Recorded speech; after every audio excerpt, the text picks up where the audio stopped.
hazardes to subscribe with Prime.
Good afternoon, good afternoon, good afternoon. It is I, Almantas, former professor, current VTuber, old man who loves old things, and I am joined today by NutCaseArt.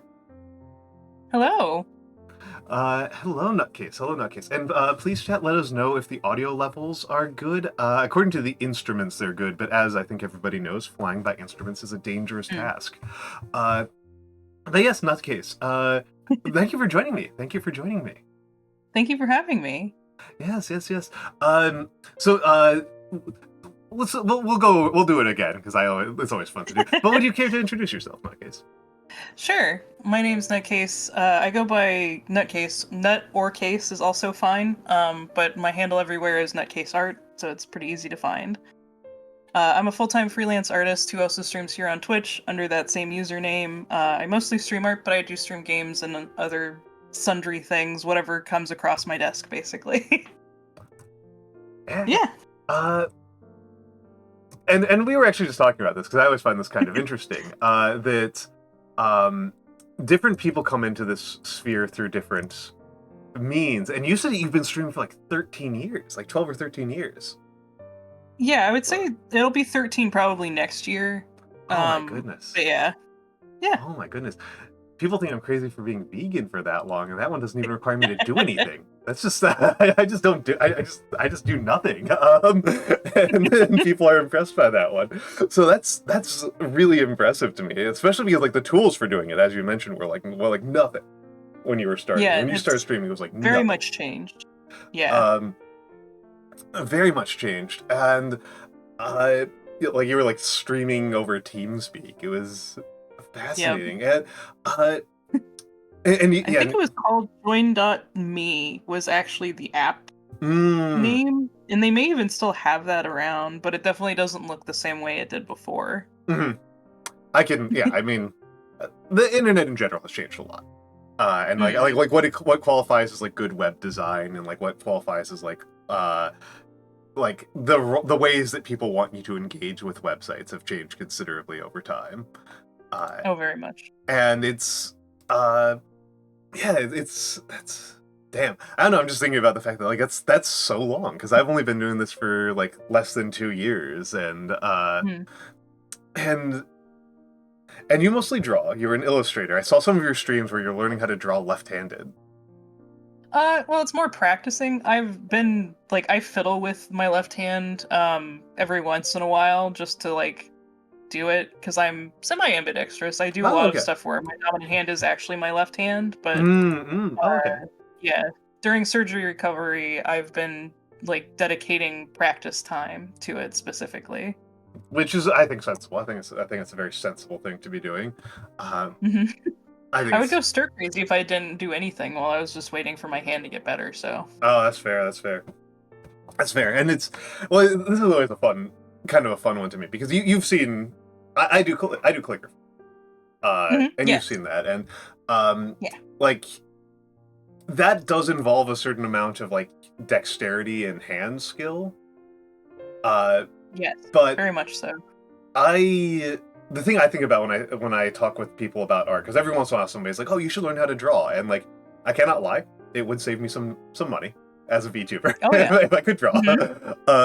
As somebody who drew my own model, I can definitely tell you that does save you some money. I should learn how to rig my own damn model because that costs like twice as much. That's what I'm starting on next. Yeah. But the part of drawing that I've seen people like describe it, and like I do not understand what is going on is the ability to look at the external world and decompose 3D objects into a series of lines and curves. Yeah. I don't understand that. It's a lot easier to go from photos than it is like actual like going and looking at something. Oh, because you're already looking at it on a two-dimensional representation of it. And that's how I think is a good way to start. But also, and I'm one of these people that I will be like, tracing isn't right if you're going to be selling it, but if you're learning, that's also a good way to start. So, but I think you just start with like flat stuff. Yeah, because I that's like the part that always like drives me kind of crazy is because like I'm one of those people who like when they're like, "Oh, can you picture an apple in your head?" And it's like, I can feel it. Like you give me that prompt, and like I can feel it on my fingertips. I know what it smells like. I'm rotating it in my mind. I can tell you what the texture is. Like, it's and it's like somebody's like, "Oh, like draw." This I've got my webcam in front of me, and somebody would be like, draw this webcam, and it's like, well, how do I draw the back of the webcam on a two-dimensional plane? Like, I'm just like completely outside of the context of that. Yeah. And it's completely, it's such like a different way of seeing the world. It's very much a skill, and like that's a skill that you don't need your hand to be in good shape for. Yeah. Like working on that is not a skill that like it doesn't matter whether you're using your left hand or your right hand. It doesn't matter whether your hand is recovering or not. It's your mind. It's a lot of muscle memory that comes from doing years of like with the right hand, and so that's what, like, even 2 weeks I've noticed a difference. Like I whipped out a portrait this morning because I'm trying to finish the sketchbook with my left hand, and it looks like way better and closer to like what I would do with my right hand, but there's no way I'd feel confident in doing coloring yet with it. So interesting stuff like that. Yeah. It's all these additive skills that like pull in different directions. That's very cool. That's very cool. It's again. I'm like an outsider on this one because like this was. No, it's all good. People. No, I'm certainly not apologizing. I'm just exploring. I'm being anthropological about it. Because like I was talking with. I've talked about this several times on the chat before, that like different people get into VTubing through different means. And I know quite a few people who got into VTubing by being artists. Yes. Like Bodega Rat, for example, or Nagi Quetzali, or you. Like your drawers, your artists. And there's a lot of people I know who got into VTubing really kind of through VTubing in like a weird Ouroboros self-cannibalistic way. My friend John Ken Palm, like, he started watching like HoloLive and stuff, and then like that's what made him want to do this. HoloLive was a big thing for me because that's where I learned this could be a thing. So I always find this one funny. My avenue into VTubing was I had a very bad case of COVID in October of 2022, and like the level of sick where like I couldn't like watch movies. Yeah. Because I was so shot. So like I needed something that was like a much lower commitment level intellectually than that. Yeah. And I was scrolling through Twitter, and in one of those least surprising turns, like I have like 20 lesbian friends who are active on Twitter, and lesbian Twitter got really into this one VTuber for like a week. They just got really into this one VTuber called Alexandria. She does Valorant streaming. I don't watch her a ton anymore, but she has this like, she's a gay woman who has a very good voice and is very good at flirting with people. So she's got all these TikToks of her causing women on Valorant to just go into absolute conniptions. It's really good content. It's really funny. It's really funny to watch because again, like I grew up with lots of lesbian friends, and it's like, to me, it's a very charming thing to watch a little gay girl just lose her mind. I always think it's very funny. It makes me nostalgic. So like I was watching. That's like how I got into VTubing. It was like through like really weird indie VTubing. Like the largest VTubers I watch are like 200 viewers. Is like a big VTuber to me. Like, oh, I gotcha. Yeah. So like HoloLive is just like baffling to me. I'm like, why would I be here? What am I doing here? Well, like HoloLive was the thing where I figured out that it was a thing that people could do, and then there's a streamer who is now big, but wasn't when I first started watching her, because I watched her before she was a VTuber, and then she became a VTuber. But that's Buff Pup. Oh, I know Buff Pup. Yeah.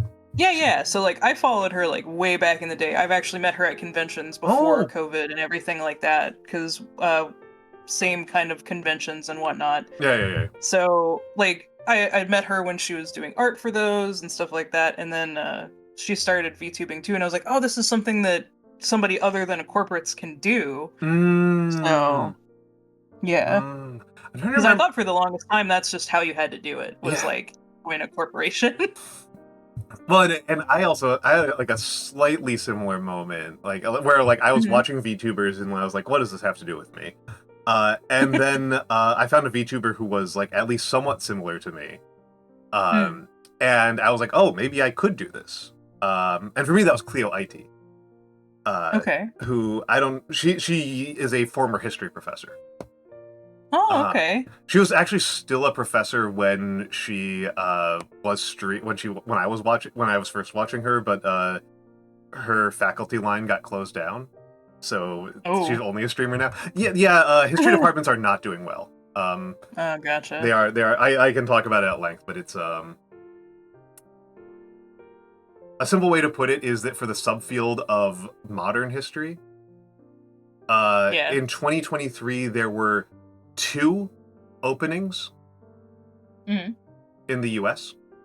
The school I went to produced 5 people in that subfield every year. Oh my god. that's one school. That sounds like what I wanted to do when I was in high school. I wanted to be a art restorer. Like I wanted to be the one that went around and restored stuff. I one of my regulars does that as a profession. Admittedly, she's Russian. And Russia has a much bigger industry for it because of the whole like iconography of the Orthodox Church is like the main industry. But I don't know if you know her, but that's what EG is training to do. Oh yeah, okay. Yeah, EG is training to be an art restorer, and I actually have a chemistry. I actually have a chemistry degree. So like I should have like the most natural thing for me to have been would have been like a document restorer, like working like document preservation and restoration. I still sometimes think about going back to it, but I'm really enjoying what I'm doing now, so I'd like to see if I can keep it going. But yeah, Cleo... The whole reason I didn't end up going with that was when I went to the college that I was going to go to, they told me that basically you have to wait until somebody dies to get that position. And I'm like, I don't like that. I don't like that kind of plan. The whole world of like libraries and museums is like that. The whole world of libraries. Like I've got friends who are librarians, and it's like they basically like join a wait list that's like 15 years long.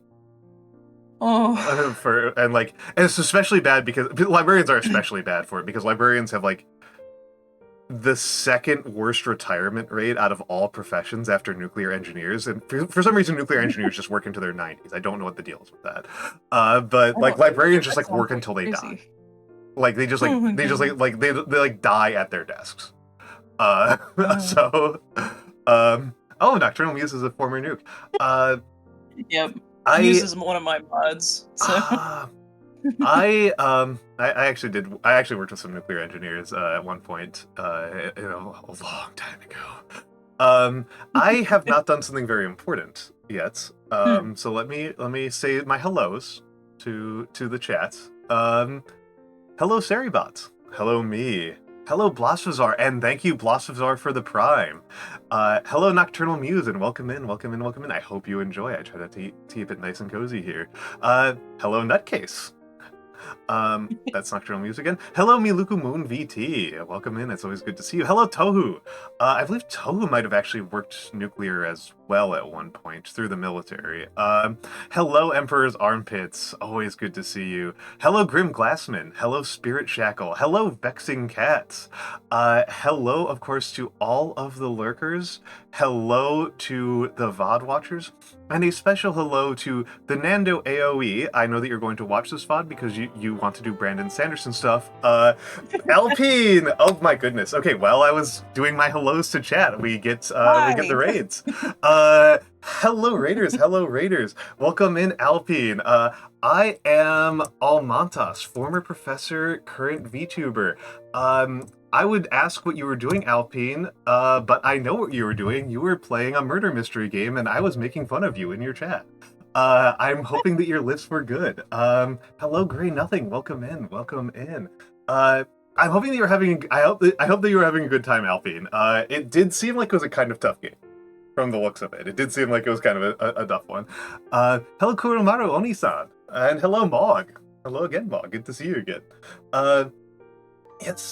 Vex. Thank you for the gift sub to Alpine. I think our case got bugged in the end.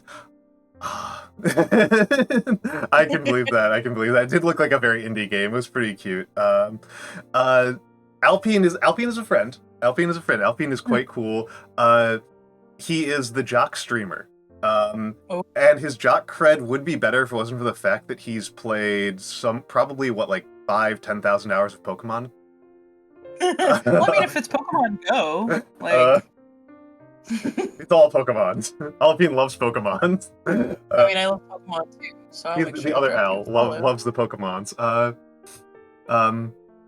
I need to hook one of my mods up with you, Alpine, because Space Circus, my mod, also plays 20 hours of Pokemon a week. So I'm just all sorts. Meanwhile, I have played one Pokemon game. I played Pokemon Red when it came out. I know so little about Pokemon. I did play Pokemon Snap. I did like Pokemon Snap. That was a cool one. Yeah, Al, if you need to raid and run, you're allowed. You're allowed. I know that all of us VTubers like to raid out when we're tired and hungry, and I know that you need your big snacks for the big gains. And I should give people some heads up on what we are doing here. Again, I am Almantas. I am a former professor. I'm a current VTuber. I do a lot of calligraphy streams. I talk about history and sociology, which was what I was a professor of. And I am joined today by NutCaseArt. Hello. I'm Nutcase, and I'm a artist, if the name wasn't... The name wasn't clear. Thank you for that. Yep. And today we haven't gotten started on it yet. Great nothing, thank you for the follow. We haven't gotten started on this yet, but we are going to be discussing Brandon Sanderson's 2023 book, Yumi and the Nightmare Painter. Which is about artists. Yes. It's a pretty good fantasy book about artists, and art, and how we make art, and and a couple of other things. But yeah, I've got some Brandon Sanderson fans in the Yay! You're actually not even. This was actually we talked about this in the DMs, but not even the first Brandon Sanderson book that's come on this series. I think it's funny that both of the cats that you've had on are both Brandon Sanderson books. Just saying. Well, I'm just waiting on Vex to choose a book, and I don't. It would be funny if Vex. You gotta choose. It would be very choose a Brandon Sanderson book. It would be funny if she chose a Brandon Sanderson book. It would be funny. I don't think of her as a Brandon Sanderson fan. I think of her as a Maya Angelou fan. But yeah, it is kind of funny. How many other cats do I know that could get pulled on here? I know a lot of people who are not cats but are very cat adjacent and make lots of cat girl jokes, like Sierra, who was on last time. Does that a lot. Okay, yeah. Not last time, sorry. Nando was on last time. Sierra was gotcha. Before then. And I can see my ears better. Yeah. I was wondering, I thought your ears were kind of floppy like a dog. Yeah, I'm a Scottish Fold. Scottish Fold Necomata, specifically. But I have a toggle so people can be like, oh, it is a cat, okay. Okay. I never worked with cats. I did work for a dog. I did work at a dog grooming place. I've worked with dogs a lot. Oh. Okay. And the dog groomer, we did nail trims for all sorts of animals. I've nail trimmed geckos quite a bit. Yeah. But we had a no cats rule.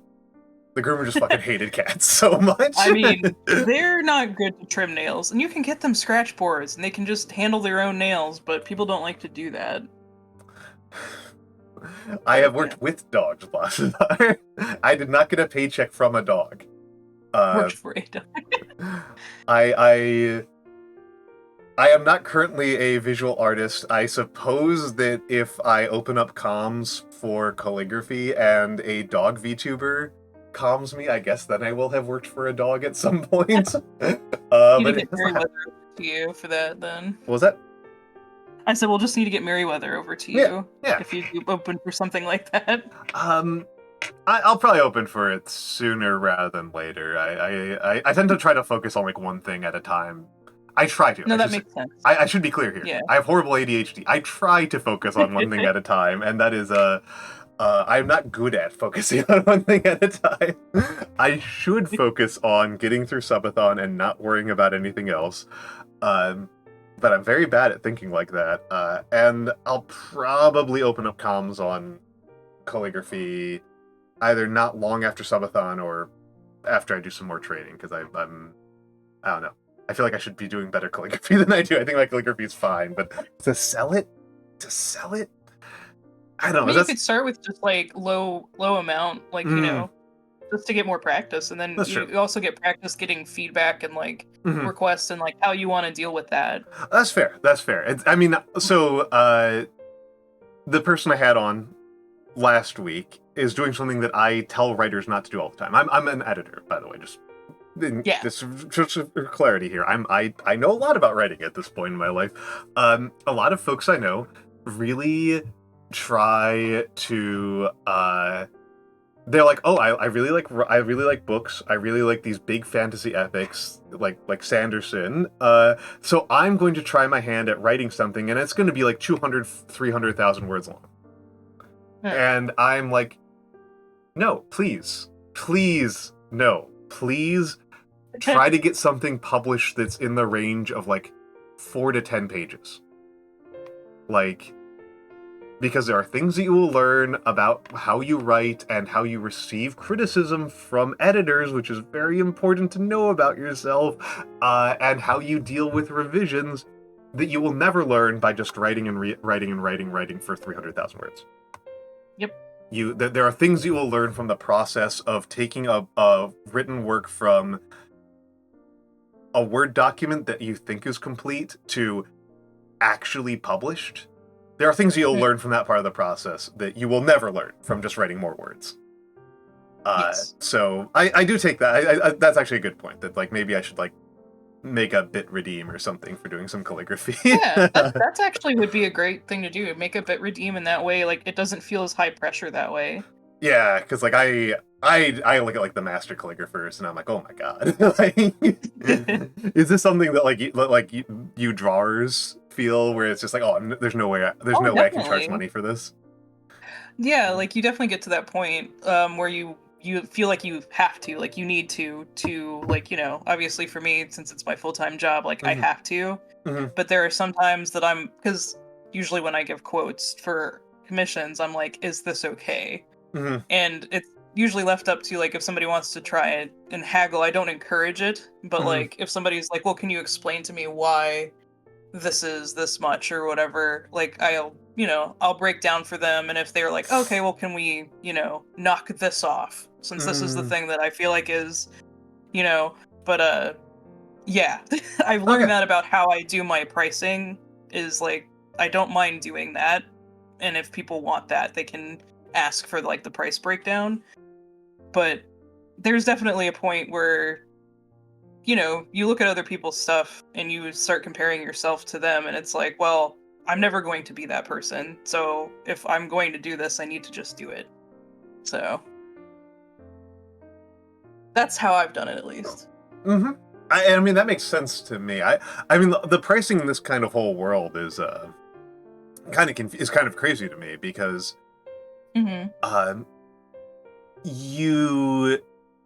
you have to include all of the practice time.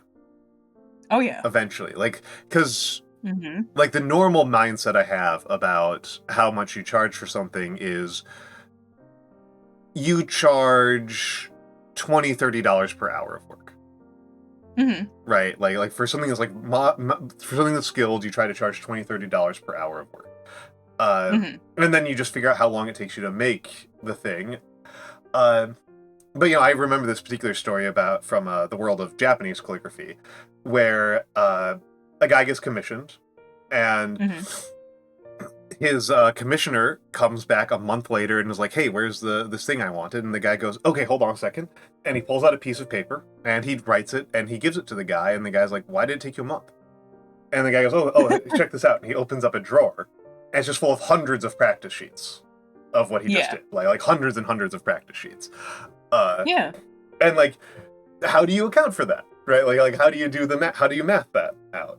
Is not obvious to me as a person who loves his spreadsheets and loves to have records and loves to, like, you know, I can look at I've got a big spreadsheet of every single stream I've ever done, how long I did them, and blah blah blah. And I know that people are like, oh, don't look at the numbers, but like, I like to be organized. No, you need to actually look at the numbers. Yeah. There's a lot of people that will say not to, but like it's important if you want to actually grow as a streamer to look at those numbers, or grow even as just like taking commissions and whatnot. You need to see what sells, what people are watching you for. So Well, I think I've never liked that whenever people say don't look at the numbers, because I know it can be discouraging, but you need to look at them if you're actually going to be doing this for like real, and it's not just a hobby. Now, if it's a hobby, don't look at the numbers. Do whatever you want. Like, that's fine. But yeah.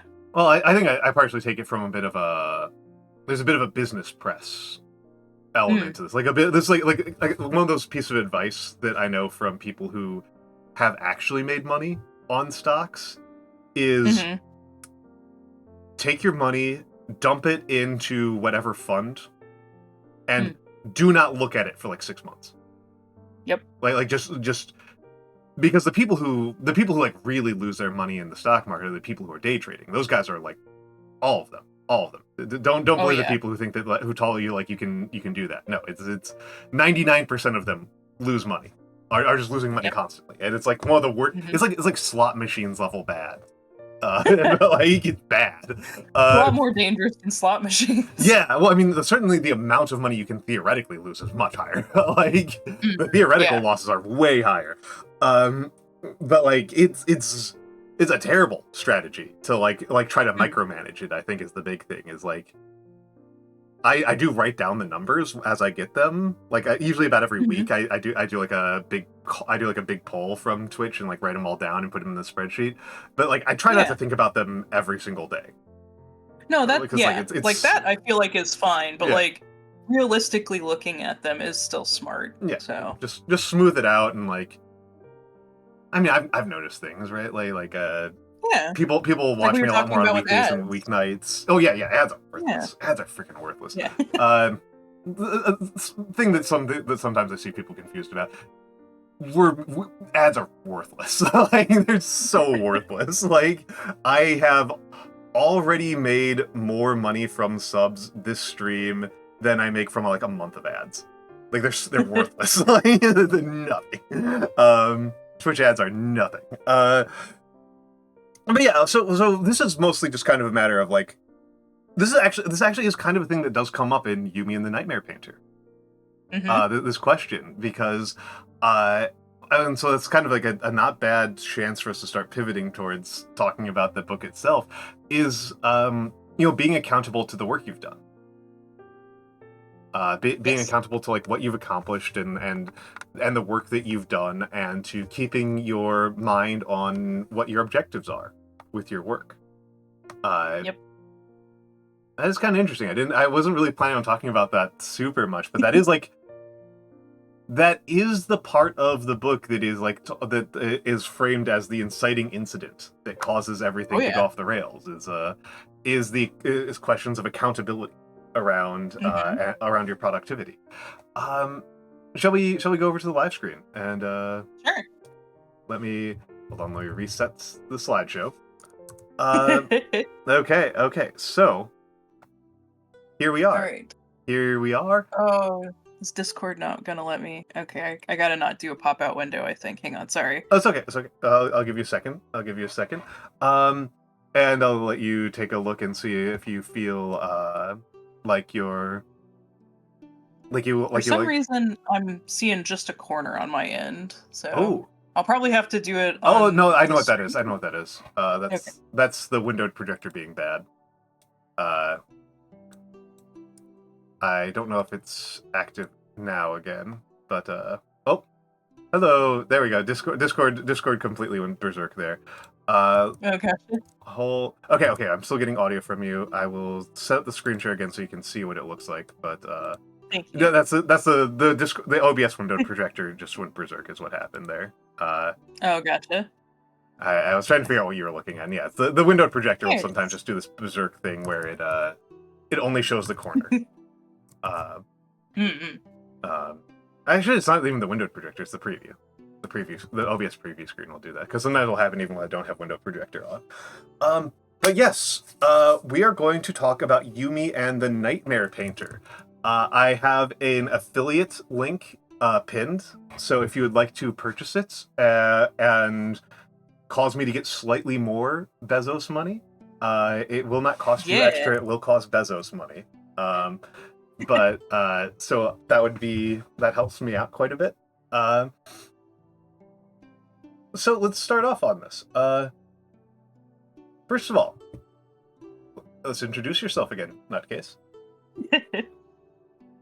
Hi, I'm NutCaseArt. I go by Nutcase, Case, or Nut, whatever you guys want to call me out of those three. I'm cool with it. I'm a full-time freelance artist. I stream 5 days a week, mostly art and games, but I also do like unboxing for like blind box figures or anything really that I get in the mail. I like anime, comics, manga, coffee, tea, reading, collecting mugs, pins, plushies, and my VTuber is a Nekomata. That's why you'll see the two tails, but I'm also a Scottish fold. That's why my ears are folded. But if you come to my stream, I do have mini models.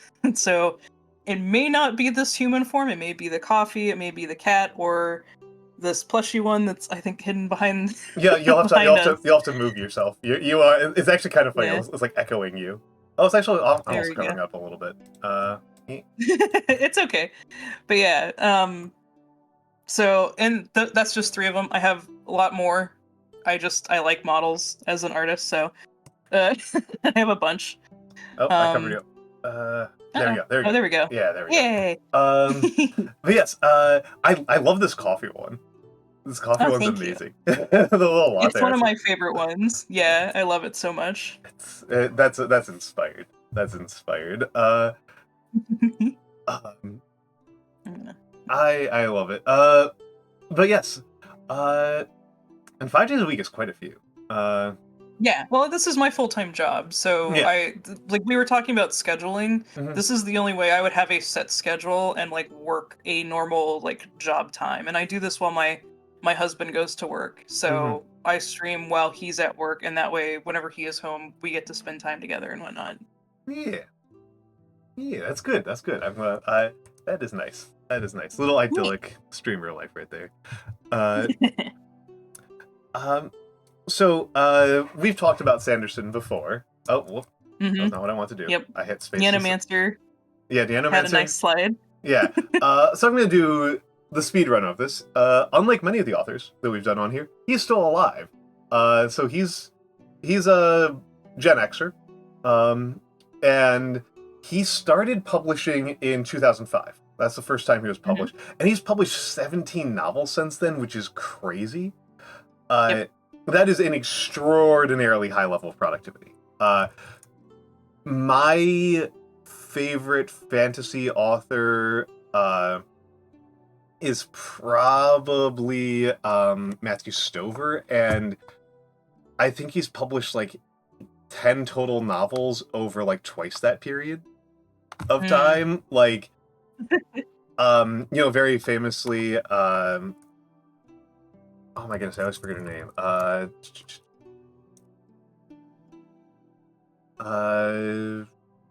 Harper Lee. Harper Lee published 2 novels over like 80 years. Yeah. Very famously.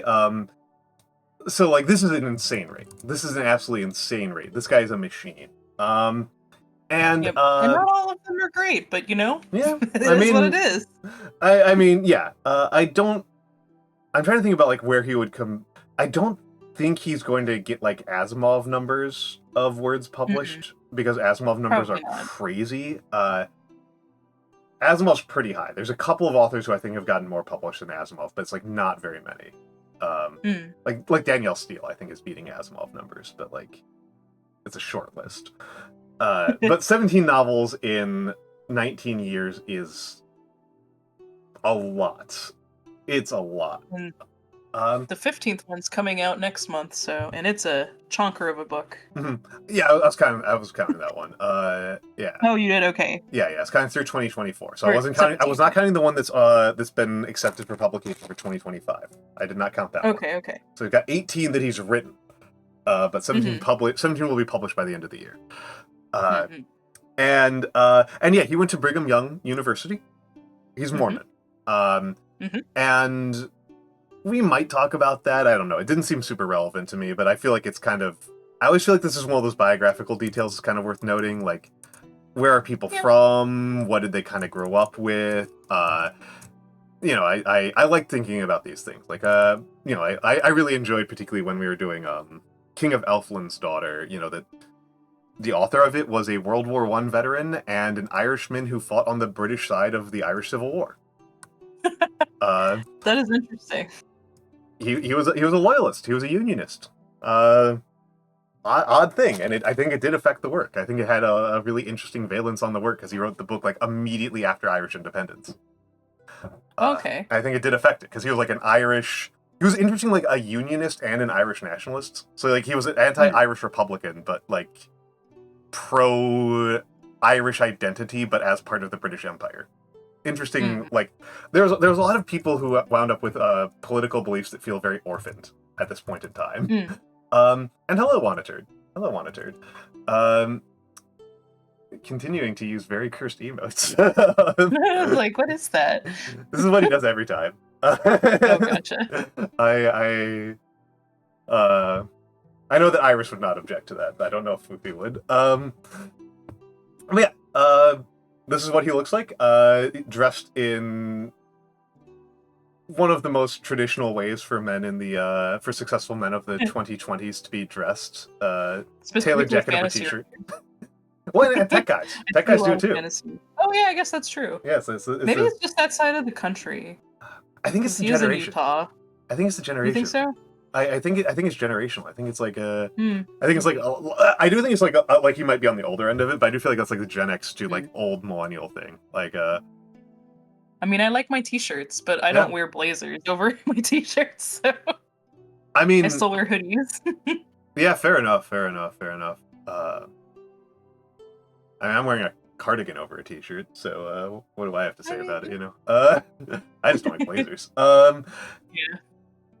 So let's talk about what this book is about, right? Let's get some plot overview, some overviews here. Yes. The book is fundamentally like the title of the book says. It is about Yumi and the Nightmare Painter. Those are our two main characters. The book is about the relationship between these two characters and how these two characters learn from each other and teach each other. And spoilers, it's a romance. It is a fantasy romance. I like romances, so that was a good pick on your part. If this had been more of like a war book or something, I would have probably enjoyed it less. I like romances. But so Yumi, she is a priestess. The Yokihijo, I believe. Yes. Yokihijo, and what she does is she's from this world that is very sparsely inhabited and very hot. The sun is so close that it takes up like a quarter of the sky.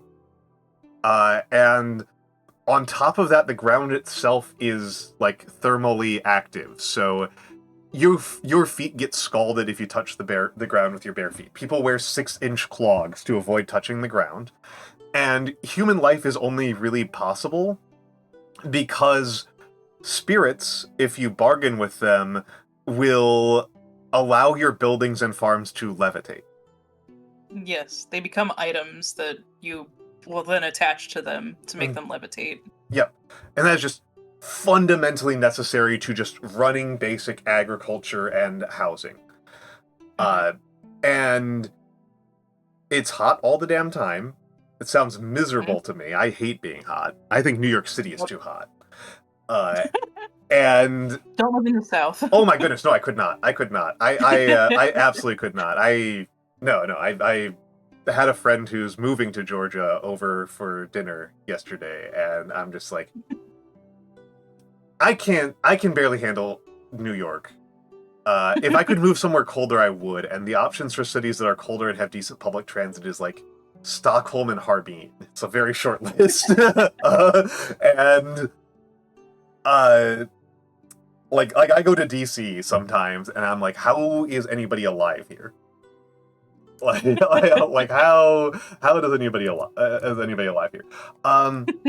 But yes, so she is this priestess in this world where it's sparsely populated. It's not industrialized. It's this agrarian world. Cities are very far apart. They're only located around springs. Because there's apparently no like river systems. I'm guessing if you had an actual river system, it would evaporate off pretty quickly. So it's sparsely populated. There's lots of empty space, and every town is only able to continue to survive because Yokihijo, like Yumi, of whom there are only 14, go around and summon spirits. And the way they summon spirits is they stack rocks. Yes. Yes. They do the art of stacking rocks. Yep. And it's not simply a matter of just like numbers, but numbers certainly help, but also of like making them interesting. You stack rocks and spirits come out of the ground and stare at the rocks, and that gives you the opportunity to grab the spirits, and you go to a villager and you go, here. Well, this spirit will light your home. This spirit will spray cool mist, or most importantly, this spirit will hold your house upright off of the ground. And that's what she does. That's what she does. Her life is super constrained. Super constrained. No friends. No friends. She is so spiritually pure. This is a thing that has happened in a couple of societies throughout the world. Polynesian society is particularly famous for this. She is so spiritually pure that she is not allowed to handle her own soap or to handle her own eating utensils. Yep. She has to, when she eats, her attendants like feed her, like physically like put the food in her mouth for her. She is not supposed to like talk to anybody other than her attendants or like in ritual situations. She's not even supposed to be seen in the towns that she goes through. Like she'll walk through the town and her attendants will hold fans in front of her to hide her from the townspeople. She's been doing this since she was born, right? Like she was taken at birth from her birth family because she was found to have this talent, and that's it. This has been her life. This is her life forever. Is extremely constrained, extremely ritually pure. I can talk a little bit about like anthropological similarities to roles that women like this have played in other societies. Like there's a living goddess in Nepal as a role. I believe it's Parvati is who she's supposed to be an incarnation of. There's like the Vestal Virgins in ancient Roman society. This has happened a couple of times in different societies, and it does not work the way it does in this book. But it's a fantasy book. It's not obligated to be that realistic to take that much real world inspiration. But mostly the big thing I want to make as a difference is that like the incarnation of the living goddess in Nepal, like that's, you graduate out of it. Well, I think usually when you're 13 or 14, like I think it's actually supposed to be time to when you get your first period, you stop being the goddess and they find a new incarnation, and then you're just a girl who knows a lot about theology and has like a lot of prestige. Goodness. And like those girls get like married and have like normal lives after that. Like okay. That's interesting. Yeah, and like the Vestal Virgins are also not in ancient Rome also did get married. Like, Mhm. you were a Vestal Virgin for a period, and then when you get like 19, 20 years old, you leave and Versus marry. in the book, the Yokihijo are until they can no longer perform the duties. So like in their I think they mentioned like 70s Yeah. was like the oldest that she knew of. Yep. So yeah. Yeah, this is a bit worked to death. And I will make some John Henry references at some point. As we go on. But yeah, she has no freedom, and her reaction to being exposed to even like really elementary levels of independence is completely freaking the fuck out. Oh yeah. I know quite a few people who are like Yumi. Particularly when I was in graduate school, I knew quite a few people who are a lot like Yumi. And I don't say that in a laudatory sense. It is there are quite a few people who go to graduate school who are good students. Like they're intelligent, they know their stuff. But the real reason they're going to graduate school is the idea of not being graded gives them anxiety. Oh, that makes sense. Like Yep. you're used to like the structured format of like, okay, I did X, Y, and Z. This should get me this grade. So why am I not getting a grade now? Yeah, exactly. They need the external validation. The only form of external validation that they're used to is like from the grades. And we'll talk briefly about the painter. But we've got ads in a few minutes. Yeah. So who is the Nikaro is a little faster, anyways. So. Nikaro's a little. I mean, I we'll probably come back to him. Nikaro is the nightmare painter. He calls himself paint. There's a social norm that nightmare painters are much more common than Yokihijo. He's from another world entirely, totally different world. And nightmare painters are a fairly common profession. The book intentionally, like explicitly says that it's kind of similar to being like a nurse or a firefighter. It's a fairly common profession that is. It's one of those professions, again, like they're being very intentional with like the nurse and firefighter analogy. It's in theory prestigious. In theory, like people respect those kinds of positions, but like they don't. It's not the same reverence that like Yumi has in her. Oh, it's absolutely not the same reverence, and it's. I think we're kind of supposed to like be aware of the fact that like we say we respect teachers and firefighters a lot, but the people who are actually have a lot of social prestige are like Jake Paul. Yeah. Like we're supposed to like intentionally know that like actors and Congress people are like way more prestigious, even though they're like people will not admit that they respect them more, but they will actually treat them with more respect. But it's kind of traditional in his society to refer to painters as painter. That other painters will use your name, but when you're talking to non-painters, they call you painter, regardless of your name. And he's like a little bit more extreme about it. He refers to himself as painter in his own internal narration. I feel like that may be a little bit of the Japanese influence on the character. There is a thing that preteens go through in Japan that it gets dubbed the tuning phase. Oh yeah, I put the kanji there. Yeah, exactly. So that's okay. So yeah, that's basically what I think that is a nod to that. Is like him still in his tuning phase, even though he's 20. Yeah. So Toma, thank you for the follow. Yeah, he's a super chuny. He's so cringe. He is so cringe. He's an extraordinarily cringe individual. I think that might actually be a good point to go into ads. That we are talking about Chunibyo. And I can talk a little bit more about Chunibyo when we come back. But yeah, this guy he's really embarrassing.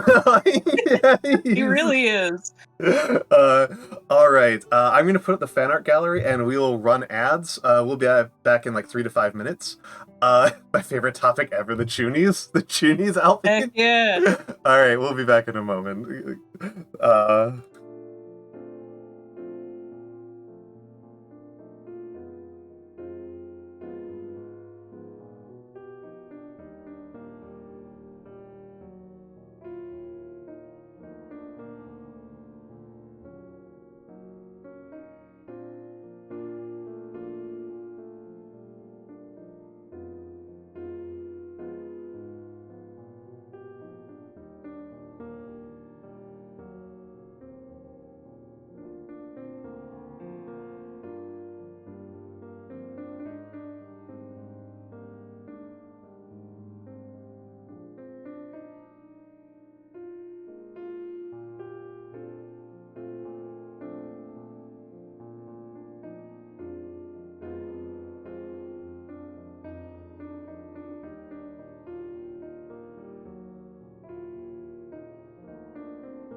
Hello! Hello, hello, hello.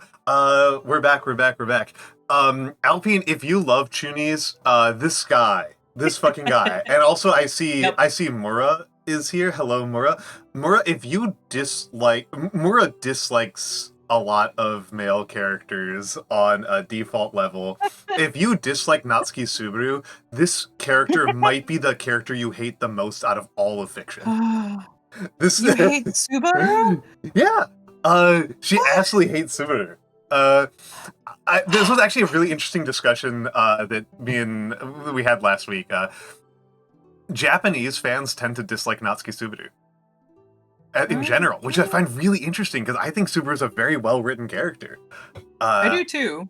And I looked up what the English language fans think about ReZero, and like everybody likes Natsuki. Like he's like a major selling point of ReZero is like he's a well written character. Yeah. Again, Mura, if you think that Natsuki sucks, the Nightmare Painter you will hate Painter so goddamn much. Yep. You will hate Painter. He's like tuning to the this guy's degree it's so rough. I'm going to take a little linguistics lesson here because my Japanese isn't that good, but I speak some. So chunibyo. Chuni is the term, and you might just hear people say like chuni or even tuni sometimes as a bit of a joke about it. So it is written as the character's middle to illness. Because their middle school illness is usually what it's. Yeah. Chuni is shortened from chugaku. So chugaku which is middle school, goes to chu. Ni nensei, second year, just goes to ni. So eighth grader syndrome. Another way of saying it that I think works better for us native English speakers is I'm 14 and this is deep. Yep. I'm an edgelord. Yeah. Yeah. This is the guy who is keeping Hot Topic afloat. Which I don't think is afloat anymore, but Sanderson's old enough that he would understand. Yes. He's so fucking obnoxious. I actually like him a lot, to be honest. I actually think he's really... reasons I like him so much, because he's not like other Brandon Sanderson main protagonists, because usually his protagonists are really multi-level, they have really deep personalities and stuff, but not Painter. I actually think Painter has a pretty deep personality. It's just I think it's actually kind of more interesting than even deep versus not deep, which is that he has depth, he has genuine assets, and he buries all of those under a really annoying paint of being an edgelord. And the funniest part about it is that the narrator is playing along with him. The narrator is telling us Nightmare Painter as Nightmare Painter wants us to see him. And you can by the end of the book, you can tell that everybody around him sees through it immediately. Oh yeah. Like maybe Design is playing along with it because she's a goofball, but Design just plays along with everything. Yeah, that's because she commits to the bit. But Akane just is just not buying. She doesn't have it. She's just I don't need this. This is not something I want in my life. Well, she's not even mad about it. She's actually quite nice to him. No. She's actually quite nice, especially definitely. Considering their history. But oh my god. But she just is not really entertaining the whole nope. The whole Chuni thing. She's just you're a very talented painter. That's she got tired of it in the school with him. I feel I think that was what it was. Is she got tired of it and she was just you should have grown out of this. Well, but you haven't. Well, that's not the conflict between Akane and... I should clarify. No, definitely not. I should clarify this. Again, there's quite a few painters. Yes. There's quite a few painters. And you can call her Nut or Case. Nut Case or Nutcase, whatever you want to call me. So. But not Art. That'd just be confusing. So there's multiple people who have this job. This is a fairly common job in the world. And it's not like Yumi, who's one of 14. He is one of like So, dozens or hundreds. so what it is though is like there's this level, the Nightmare Painters, and then there is the elite group, and that's what the like that's what he had like the aspirations to be, is in the elite group. He didn't just want to be a Nightmare Painter. So like he's doing the base job, but he wanted the elite job but didn't get it. Yeah. He wanted the elite job, and he is, according to the people in universe, very, very good. Yes. They consider him very, very talented and skilled and committed. But yes, so Akane knows this about him, and I think Akane knows him as a person who is talented and kind and frankly valuable and worth knowing. I think she actually does have a lot of affection for him. She just also thinks that this Chuni stuff is stupid. Oh yeah. She's just like, this is a bad haircut that you can just take off at any moment. Yep. It's kind of seems to be her vibe. It's like yeah. You have a lot of things going for you, and this is not one of them. like this is not the ticket. And this is, I would say, like his biggest trait, and this is like the nature of his big conflicts, is he will lie to make himself look cooler. Yeah. That's like I think his like biggest thing. He is burnt out. He is, if I want to be negative about it, I would say opportunistic. But as a person who is perhaps too patient, I viewed it as a kind of laudatory boldness. I also viewed it as a because he has this talent that like not just Akane but the rest of his little friends group like told him how good he was, and so he felt obligated that he was that good and needed to be at a certain level. And then like when he didn't make that certain level, he was like the pressure of telling them that he didn't uphold their like what they thought he could do was so great that it was easier to lie to them than it was to tell them the truth. Yes. So yes, that is a lot of that's a lot of what happens with Painter. And I think that actually is a good way to get into how these two are linked.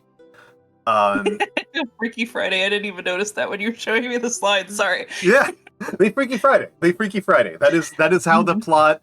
That's how the plot kicks off. Like, they introduce the two characters in pretty simple terms, and then they go to sleep independently, and when they wake up, Painter is ghost riding Yumi's body. Yep, and has shoved Yumi out of her body. Yeah, and Yumi is a ghost that only Painter can see. And they're from completely different societies. He's from a very industrialized. I actually did not finish saying about. I should have actually specified like what is going on with Painter's society. Painter is from an industrialized society, like mid 20th century level of technology. I'd say, like the space race is happening, and they've got televisions. There is no sunlight. There are these world-spanning lines of magenta and teal that you can kind of like bend and shape, and those are where you get light and electricity and everything from. And without those, like, life is just like lines. What was that? Heon lines, sorry. Yeah, they call them Heon lines. Yeah. Yeah. Heon doesn't mean anything to me, so I didn't bother saying it. You're good. It was just a fantasy word to me. And the world doesn't work without those, but that's less important than the fact that nightmares walk around. Like people's nightmares manifest into the physical world and walk around, and they can kill people. When nightmares first wake up, when they first start moving around, they're very weak and not very dangerous, but if they survive for any length of time, they become really dangerous and can kill people. And they And feed on people's dreams / Yes. nightmares as well, and that's how they become stronger. yeah, they sit at your bed, and they'll manifest as like various different shapes, humanoid or spiders or all sorts of scary things, and they'll suck your dream nightmare energy out and become stronger. And if they get strong enough, they can physically manifest and start killing people. Yep. And the way that you defeat them is you make art of them, where you like look at them, and while you're drawing, you draw things that are not scary. It's like you're projecting a vision onto them and then making them not a nightmare, basically. Exactly. And Painter himself prefers using bamboo, because in his words, bamboo is easy and reliable. He has a method to do it very quick and easy, so... Yeah, so he makes lots of bamboo art, and that's how they claim their bounties for successfully doing their job. Is they go out with a paintbrush and an easel and canvas, and they paint, and then they hand it over to this faceless carrying bureaucracy, to their foreman, because it's an industrial society, and this is an industrial job. And that's how you get paid. You gotta hand in those paintings. Yeah. They seem to be paid on salary. And so like it's not really so much like commission or something, but it's like the proof that you're actually doing your job. Let's say your receipt. Yeah, because if you're not handing in paintings at least once a week or something, they're like, okay, you're not doing your job because we know that there's this many nightmares that come into the city. Like, yeah. Yes. Oh, and also everybody lives in cities. They don't really. There's not like rural areas to Nightmare's world, to the Painter's world. And sort of, Grey Nothing, sort of. It's kind of more like the way that they say it is like you immobilize the nightmare, and by being immobilized, it eventually dissipates, and like you immobilize it by changing it into something that it's not. Into something that it's that's less scary, that's not scary and not harmful. One of the ways that they describe it in the book is like the nightmare becomes transfixed on the person who is painting and is transfixed on the painting. But it's also the intent of the painter that is making it, because like since they feed on emotions and fears and whatnot, like that's the act of catharsis in the Greek sense is like the thing that like the nightmares are literally purged by the cathartic purging. The metaphorical emotional purging of catharsis becomes literalized with the nightmares, which is neat synecdoche. And it's kind of a thing that becomes like it's like a minor point that like our painter Nicaro is his name, but he's very chuny, so he insists on just being the painter, the lone painter. He keeps on doing bamboo, and like not all nightmares are bamboo shaped, and so the other painters are and his foreman in particular is like, you should be painting like, other things. This? Like you they just don't believe it. Yeah. Like it's like there should be like creativity to it. They expect a certain level of creativity to this job that he is not putting it. He is, because he's burnt out. And because of like his past work, people expect, especially like the people that know his past work, they expect that creativity because they saw it at his height. And so like even though his paintings are efficient and are actually doing the job, they're like, but like you could be doing so much more. But for Nicaro, it's like, why? Like, why do so much more if this is okay? This works. Like this does works. the job. Yeah. Like if it ain't broke, don't fix it. Yeah, exactly. Yeah. And I appreciate the mentality. I appreciate his clock. I as a person who's done some pretty clock punching jobs, I appreciate the mentality. But he's also supposed to be an artist, and he loves painting, so it's kind of tragic. Yes, yeah. Which getting back to how they are linked. So Painter Freaky Fridays into Yumi's body, and Yumi sort of freaky. It's not actually totally even. It's not actually even, because when Yumi goes into Painter's world, she retains her body. She still looks like Yumi. She is still a slight 19-ish-year-old girl. And when Painter goes into Yumi's world, he just has Yumi's body and is just ghostwriting it entirely. But well, and he's again, they're both burnt out. This is like a big thing. Both of them are very burnt out. But for different reasons as well. For very different reasons. For very different reasons. So Yumi's problems are that she is so sanctified and pedestaled that she has no freedom. She cannot choose her own clothes. She cannot choose her own meals. She cannot choose her friends. She cannot choose to have friends or to not have friends. She cannot choose her work schedule. She just has to... She has to go through this, like, she has to travel between towns and do this very tedious ritual bathing. Like 17 soaps. Every day. Every day. Yeah, something like that. It is uncouth for her to, like, hold a conversation with the people who see her naked every day. Yeah, her assistants, Her assistants, she doesn't get to choose her haircut. She doesn't get to do shit. She has a role that she has to fulfill. The only place where she gets to be at all expressive is through her art.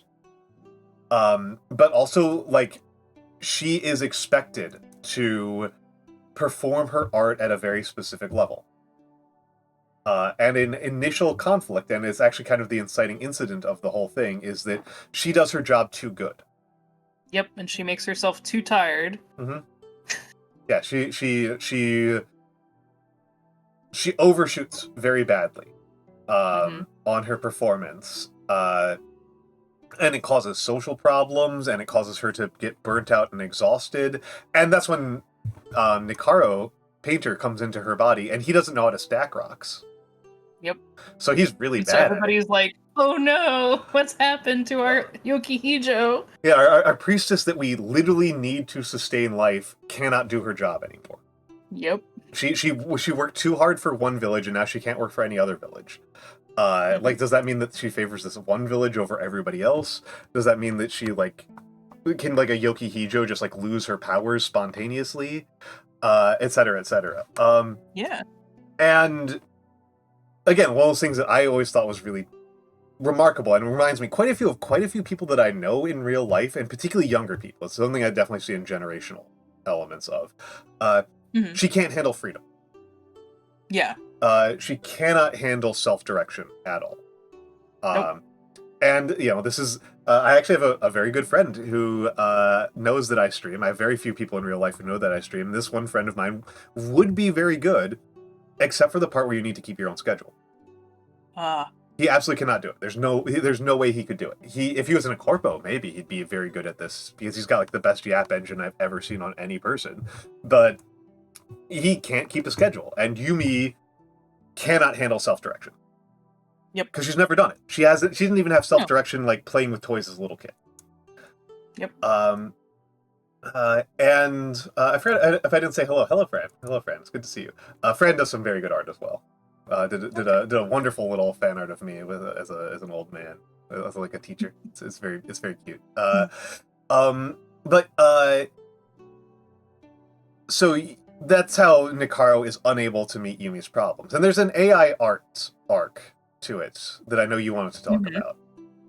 Yes, definitely. Yeah, I know you want to talk about that a little bit. But Painter's problem is that he's got this history of betrayal, which plays into the problems that he has with Yumi. Like, he ghost rides into Yumi's body, and Yumi is like, I can't touch anything, I can't talk to anybody, everybody is responding to this man as if he were me. But he can see me, he can respond to me, and so her first way to contextualize this is that he's some sort of god, or spirit. And he's willing to take a lot of credit, but he's not. He wants to tamp it down from there, and he's willing to tamp it down to being a legendary hero. Yep. That's as far as he's willing to tamp it down to. Not even to craftsman or even artist or anything like that, but all the way down to just, yes, I'm a hero. I'm a hero, and this makes her feel very comforted. And she learns that he's not at all. He's a kid. And Painter's problems, right? He has a so Yumi has this imminent problem, right? There's this imminent problem where her world needs her to continue performing her art at a high level, or people will start dying. And she has exhausted herself and burnt herself out. That's her imminent problem. Painter's imminent problem is that he saw a nightmare that has accumulated enough power that it could actually start hurting people. Most nightmares cannot hurt people directly. This one does actually have the level of power where it can, like, kill people. Yeah, it's fed enough to do that. And this is something he's not qualified to handle. Mm-hmm. He is, and he recognizes that. he does. He is not so chuny that he's going to get himself killed. He is chuny enough to brag about things, but he is smart enough to be like, okay, I can't do this. I need to report this to the authorities. And Yes. they'll send people who actually know how to do this. The problem is, again, he will lie to make himself look cooler. He has done this so often that everybody thinks that he's full of shit. Everybody's just like, no, you didn't. And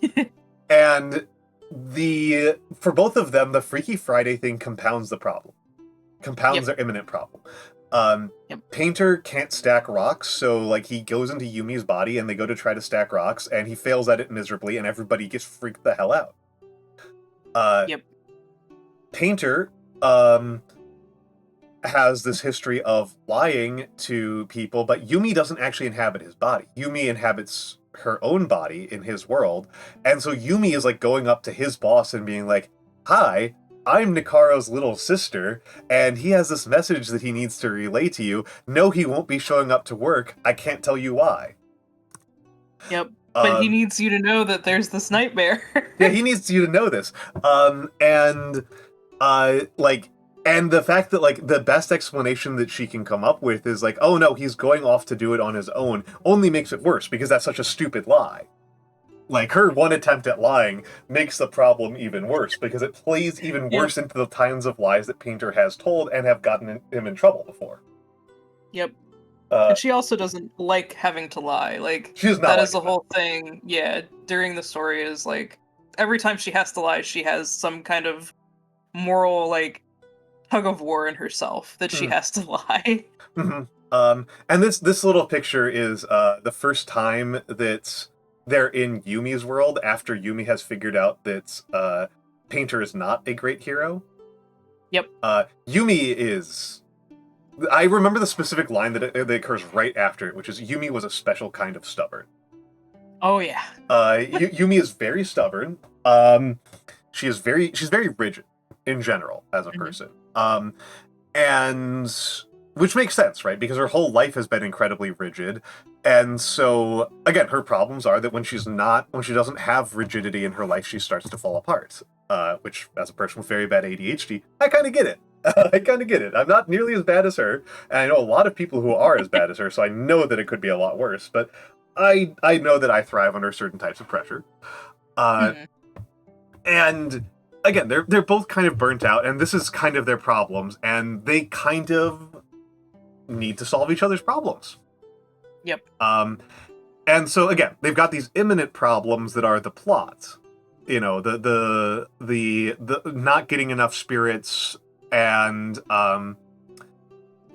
Painter having this, like, nightmare that could go around killing people that, like, he feels responsible for. But their real problems, right, are in the characters. Yep. Their real problems are in their characters. And Yumi's problems are that she is so sheltered and so cloistered, really, is probably the word for it. That she doesn't know how to be independent and how to do things on her own. And she doesn't know how to be happy and to ask for things that she wants.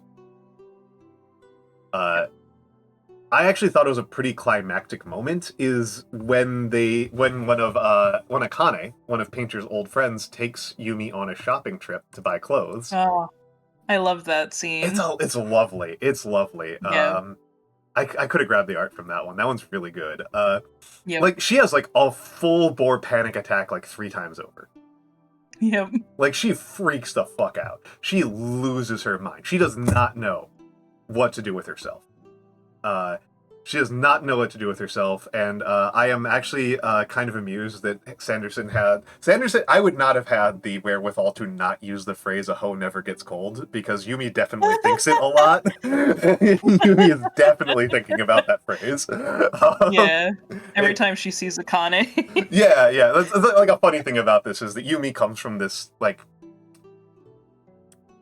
Sanderson's vision of a ancient society. Which, the blah, blah, blah, history, blah, blah, blah, where everybody is very covered up, and in particular her. Yeah. Because she's a priestess she's like a highly sanctified priestess, so she is, like, covered head to toe in, like, huge billowy clothes all the time. Yes. Nikaro City is frankly very New York, and so it's a cold city that's very dark, and the girls, all the women are wearing, like, miniskirts all the time. Yep. It's, like, a normal way to dress. And again, you know, the phrase that my friends use, "a hoe never gets cold." Interestingly, there's psychological research that you suffer less physical discomfort if you self-objectify more. Mm-hmm. Which is interesting. And it's like Yumi is, like, constantly, like, 1, uncomfortable with the amount of skin, and 2, just, like, it's so cold here because she's used to being so hot, and she's like, how are people not freezing to death? Like, how are people not freezing to death even if they were wearing my kind of clothes, but they're wearing, like, way less? Like, how are they not, like, freezing to death? But yeah, like learning to, like, wear, like choose her own clothes and order food at a restaurant, like, it all freaks her the hell out. And when she is given the opportunity to do what she wants, she gets under a pile of blankets and eats raw ramen and watches TV. Yep. She learned how to cook it. She did learn how to cook during the book. She does learn how to cook it over the course of the book, but she, like, given the opportunity, she will do nothing. Yep. Right. Like she it was just common, right? Like she just girl dinner. Yes. Girl dinner. Yeah. She girl dinners it the fuck up. Yep. Not helped by the fact that she has Painter's apartment, which is a proper depressed 20-year-old dude's apartment. Like, so, like, ramen and rice cakes. That's all she was having. Yeah, ramen, rice cakes, a TV.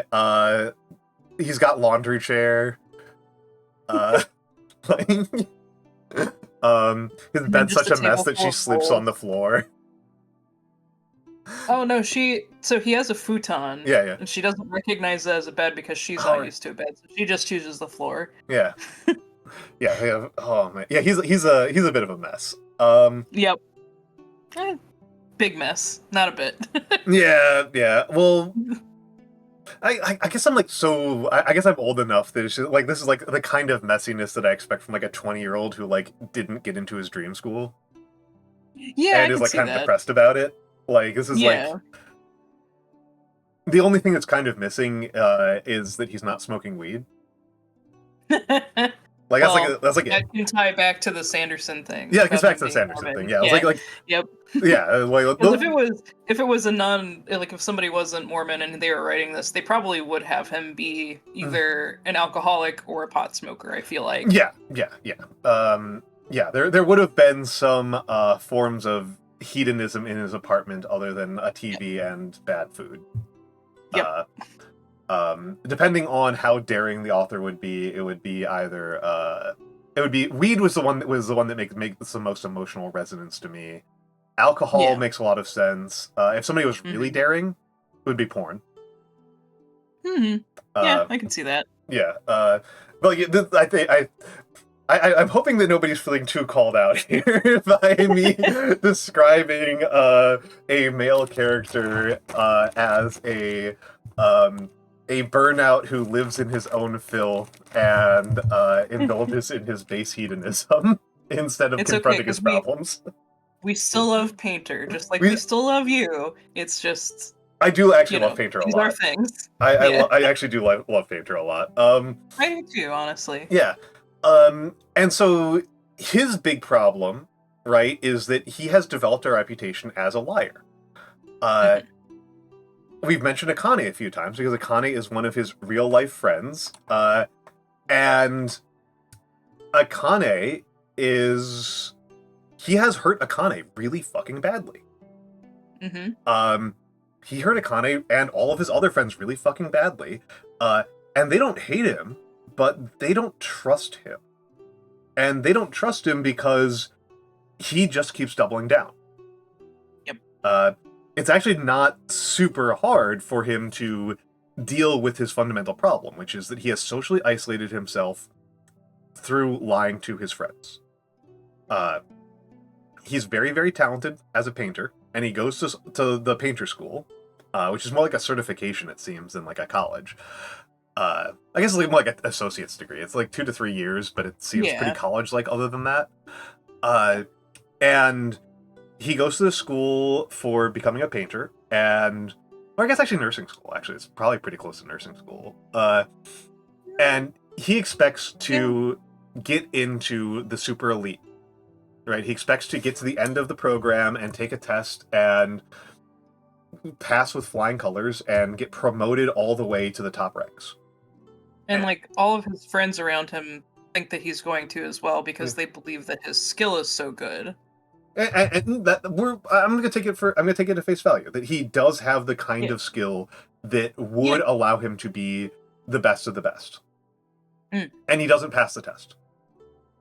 Yep. Is what happens. He doesn't pass the test, and he has spent they all believe that he's going to pass this test, and we should probably note that when you become one of these elites, they call them the Dream Watch. When you become a member of Dream Watch, you are accompanied by your companions. And to me, I had a very like Alexander the Great companions, like the heteroi. Like they're not just like companions or capital C companions. It's like they're like part of you. They're your guard. And he was telling people like, I'm definitely going to pass this, and you guys are going to be my guard. You guys are going to be my companions. And they all think this is actually realistic, because he's that good. Like, they actually think this is quite realistic. And then he doesn't pass the test, and then he doesn't tell them. And he just says, oh yeah, I've got to go do training with Dreamwatch. And he just goes to the library and sits around. And like has an anxiety attack for like a year straight. And so they finally find him. They finally find him. And they feel intensely betrayed because they had been staking their future. And they had been making career choices and life choices around the idea that he was going to be carrying them. Yep, telling their family that this is what we're going to do. I'm going to be able to help provide and, you know, And he doesn't uphold his end of the bargain, and he doesn't let his friends know that, like, shit's fucked. And it is revealed that it's not, like, entirely his fault, that the way that Dreamwatch is actually structured is that the proper Dreamwatch agents are political appointees. And it would be that... It's so fucked. It would be that Painter wouldn't be one of Dreamwatch, he would be one of the companions. It's not that they select their best friends to be companions, it's the people who are actually the super talented painters are the companions, and the Dreamwatch themselves are moderately talented at best. They're like the executive children that the, you know, big corpo guys, they're like, well, we'll just get them a cushy job and they can just pick whoever then. Yeah, because it's too prestigious to give to like have it be actually meritocratic. Oh yeah. It's and so like this is an intense betrayal of his friends, and they're very hurt by it, and his response to having betrayed his friends and having hurt their feelings is to adopt this really cringe-ass chuny boy loner act. Yep. And just separating himself from them. Yeah, and they're nice about it, to be blunt. Yeah. Like they're really nice about it. Like, Izzy's a little bit mean about it, but whatever. Like, it's like I don't think she's being Izzy's like the mean girl of the group, you know, like it's not like actually mean, it's more like she's poking at him. And she's also chuny as hell. That's kind of it. Oh yeah, definitely. She's one of those too. Izzy is also chuny as hell. Yeah. Whereas Akane and Tojin are just nice about it. Like, they're just purely nice about it. I mean, they're just like, they're well-adjusted people. Like, they're mad at him, but they're like, Akane in particular is pretty clear. Like, if Painter, like, well, I mean, because this is what happens, right? This is the resolution to the story. This is the resolution to his arc. Is Painter going to Akane hat in hand and being like, "I fucked up. I'm sorry. I need your help." Yep. Like, that's and like, yeah, she's willing to work with him on that because Akane's very nice. Both her and Tojin are just very much like, they're the friends that, you know, you can get in a fight with, but still come back and be like, hey, let's at least talk about this. And like, they would still talk to you. So I definitely see that in those two. Even with all the shit that he talks about Tojin too. Yeah. Like, oh my god, he's so rough on Tojin. He's so mean to Tojin. Well, it's very clearly projected jealousy as well. Absolutely, like, absolutely. Yeah. Well, I mean, it's so this last part that I've got here is seeing people for who they are and not the role they play in his life, right? Is it like Tojin, Alpine, I hope Alpine's still here. Tojin is a bodybuilder. He's a painter, but he's a bodybuilder, and the moments when he's really excited are when he gets to talk with his bros about games. Yep. That's what he's into. He goes out like that. Like, they go out to a restaurant, and he's actually normally like kind of shy and reserved with most people. And then like he meets the other meatheads, and like they're talking about like protein shakes and like different and like isolating muscle groups and stuff. Like, he's a meathead, and he's a bodybuilder, and he loves it. And Painter, because Painter doesn't perceive this correctly. Yep. He sees that as like a stereotypically jock, you know, meathead, not smart behavior. Well, not just that, he sees this, he sees Tojin as doing this as attention, as like a womanizing behavior. Oh, yeah. Like, he's trying to get women's attention for this. It's not that Tojin has a hobby and likes doing this. He's clearly doing it for an ulterior, you know, a motive that isn't just that, so. I'm willing to say that Tojin, I think, is being vain. I don't think that Tojin is not vain. I think that Tojin is being vain. It's just that Painter is misapprehending the type of vanity being displayed. Yes. Because Painter needs it to go through this matrix of resentment and jealousy. Yeah, exactly. And as is so typical for a 20-year-old dude, he is resentful of men that he perceives as more sexually successful than himself. And Tojin is not sexually successful with women. Yep. He's just not. He's they don't really go into it in any detail. But he's shy with women. Like, and this is one of those scenes that I thought was really cool. Is Yumi is in Painter's world, and they go out to a restaurant. Akane and Tojin and Yumi and Izzy and Masaka. Yeah. Masaka, I thought was kind of the least of that friend group, the least to talk about. Well, For reasons. And Yumi, so Painter has given Yumi a lowdown on these people, who are his former friends. This is his former friend circle that he feels estranged from. And he's like, Akane's really pretty, and I like her a lot, but she's kind of a slut. Tojin's a man slut, and he's vain, and all he thinks about is muscles and showing off. I think he's actually kind of accurate about Izzy. Well, yeah, but I mean, I think that's like, two Chunians see each other and they understand. So Yeah. Like he's completely off base about Yeah. he completely mischaracterizes Akane and Toji. Oh yeah. And Yumi sees through it pretty quickly. And she's somebody that doesn't have very much people experience. Yeah, she doesn't see very much people experience, but like Akane and Tojin are pretty honest people. Honestly, Izzy is an honest person as well. She's just very cringe. Yep. But it's the truest form. yeah. But yes, so but like yeah, Painter, because he is so Painter's way of dealing with the fact that he has failed at his life ambition is to retreat into a fantasy, a heroic fantasy. Very incel culture shit to do. He has retreated into a heroic fantasy, very, very Taxi Driver-ass thing to do. And he is, he feels betrayed and hurt, and he cannot process those feelings in a healthy way. In a way that I think is very gendered, right? I think it's a very like man thing to do. To, I know women who do this, but it's not nearly as frequently as men do this, where they overreact from failure, and they hypercorrect out of failure into valorizing and romanticizing their weaknesses. Yes. And he has done that to an extent that is very harmful to himself and the people around him. In order for that to be maintained, he cannot be realistic about the people around him. Yeah. He can't be reasonable. And both of them have a huge problem.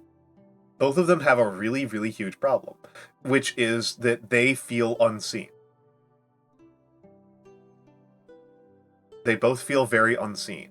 And this is somewhat literalized by them being literally invisible when they are ghostwriting.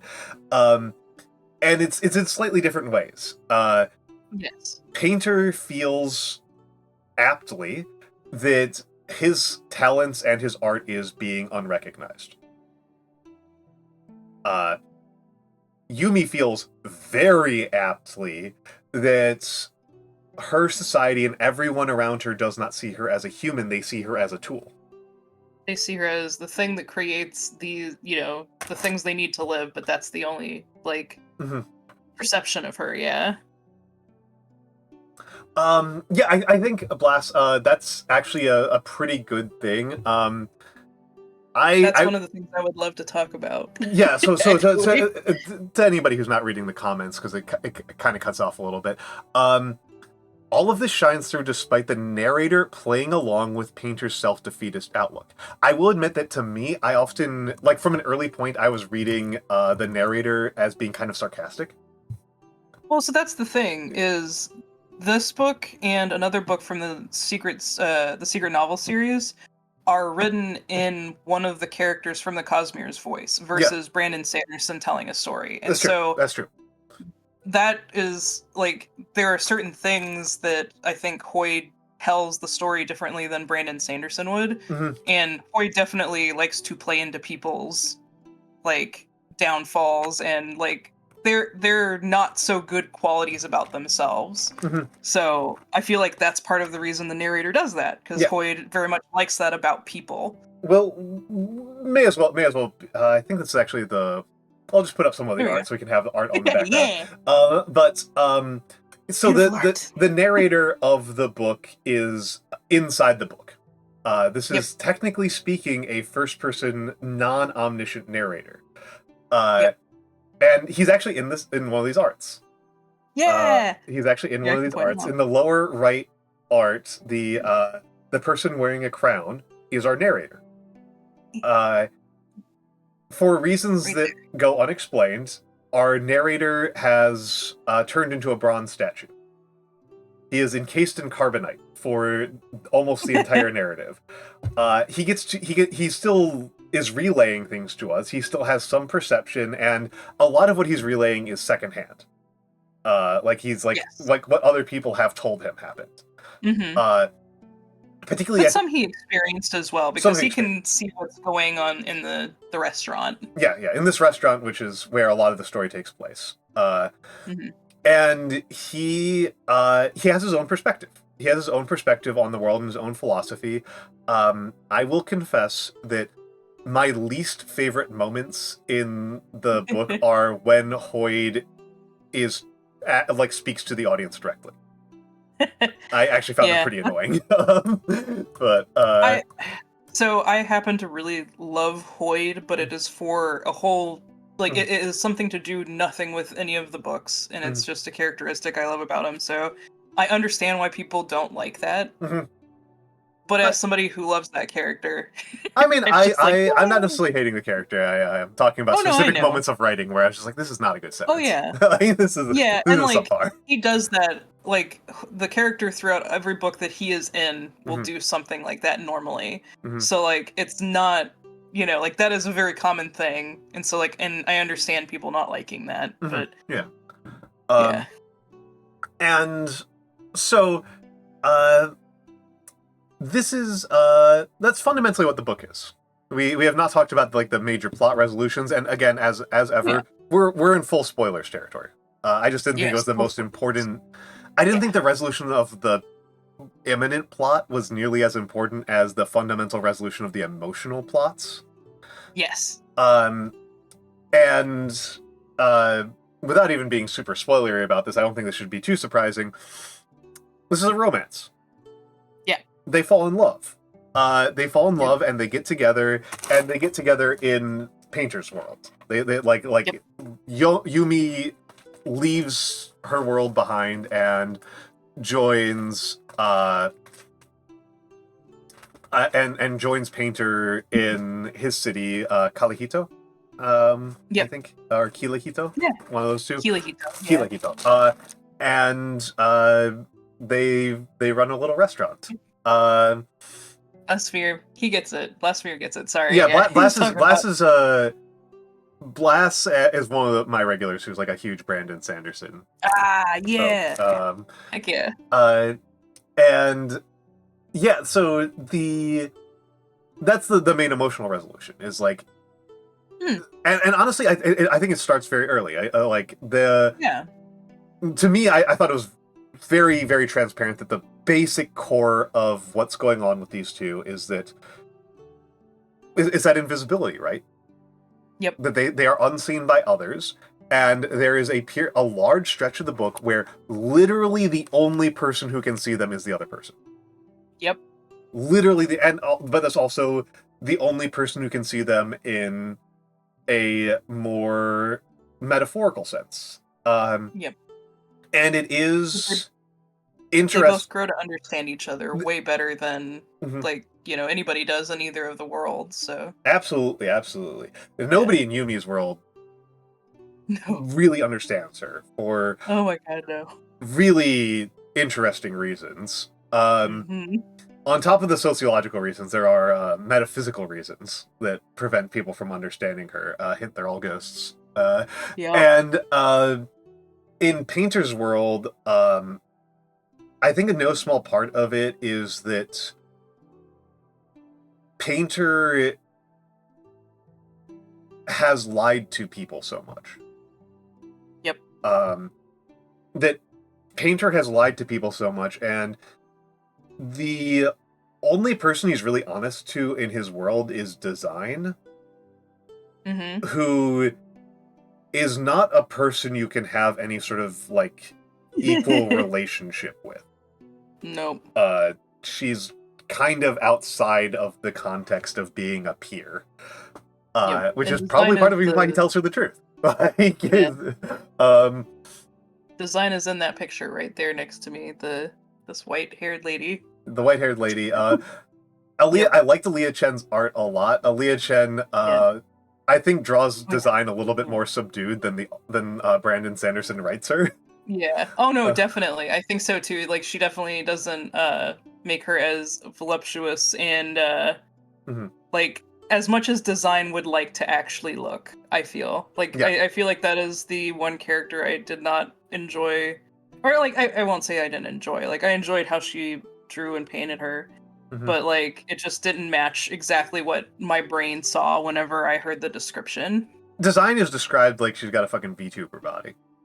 Oh yeah, like, oh yeah, like wow. comical is like Yeah, is the way that she's because that's what she wanted. She Yeah. wanted to look that way. yeah, she wants to she specifically invokes sine curves, which is like a like sine curves is like a ridiculous one. Oh yeah. She wants to look completely insane. Oh yeah. But but yes, the way that like that's like the main way that this is all resolved is that they see each other, right? Mhm. They see each other, they can know each other, they can see through each other's bullshit. Mhm. It's not very equal, and that's actually one of the things I kind of liked is that it would have been a little bit, it would have been more satisfying to certain parts of my brain and certain things I like about the romance genre if it had been a more equitable series of like flaws and learning about each other.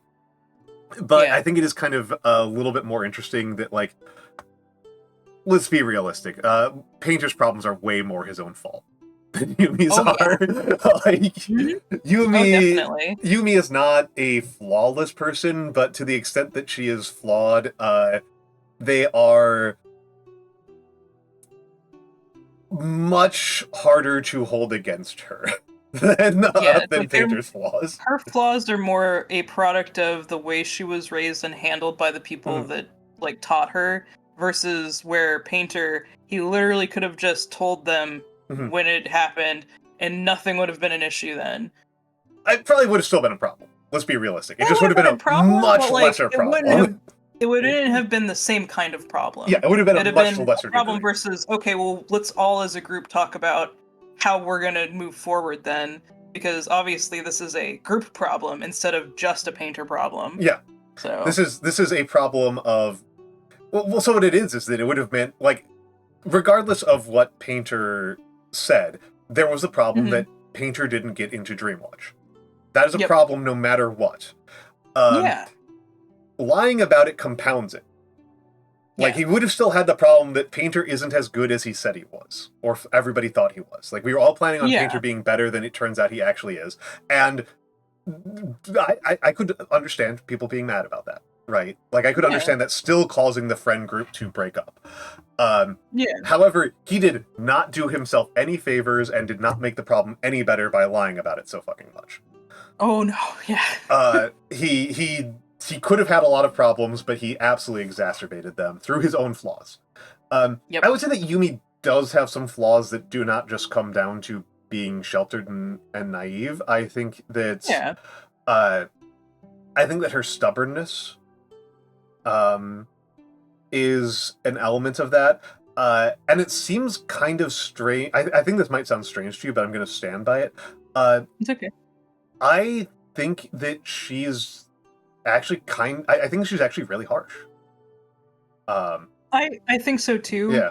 And I think it's part of the way that she was raised and being told that she was the best at this, and even being scolded for being the best at some points. Yeah, I can see it being yeah. exacerbated by those problems, but it's still like part Yeah. of her, and it's not just like purely how she was raised. Is that like Yeah. she is perceptive, but she's not always actually very empathetic. Definitely not. Which again, that was literally talking with a friend of mine last night who's a literal licensed social worker. Like, how much is empathy a trainable skill? Yeah.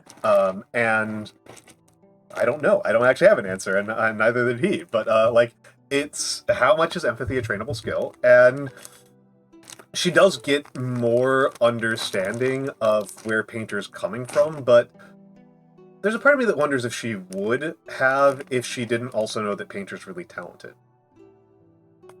If Painter was just Because I mid. mean, she did see that. Yeah, I was about to say she did see his portfolio and saw like, and I think that's part of it is like she sees the potential that he had, that he just seems to be squandering. Yes. Because like, yeah. Yes, he absolutely is squandering his talents. Oh yeah. I will confess that and like that's part of what I've wondered about is like she is willing to rationalize him out of being a liar, right? Like she gets really mad when she learns that he lied about being a hero, which is, it's not just that she's not just mad in like a simple way. She has a real thing about lying. And it's part of how she was raised, which is also how she rationalizes herself into being like, yeah, you lied to all of your friends, but like it's a forgivable thing. Is that she goes, well, liars are only liars when they're doing it purely for self-interest, whereas you were lying to protect your friends, which is kind of a rationalization. I'm not gonna lie, because he was lying out of shame. He was lying out of shame, and also like, and I think we talked about this before the stream, but like lying out of just like the shame that he had was because everybody built him up. Yes. And so falling, not being able to do what they thought he could do, he was, and so it's like, I don't know. It feels like a different kind of shame than some others to me. Yeah, that's fair. That's fair. Like, well, and it's also a huge way that they relate to each other, right? Is that like they're like the start of all of their problems, the inciting incident that takes them off the path of being a normal, balanced human being and railroads them into being unbalanced, flawed individuals who self-sabotage, is they get pedestaled like crazy. Yep. That's their initial. That's the incitement of their personal problems. We are hitting ads in just a second, so I'm going to throw us over to the fan art gallery, and we will be back in a few moments. Please bear with us.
And we're back, hello, hello, hello.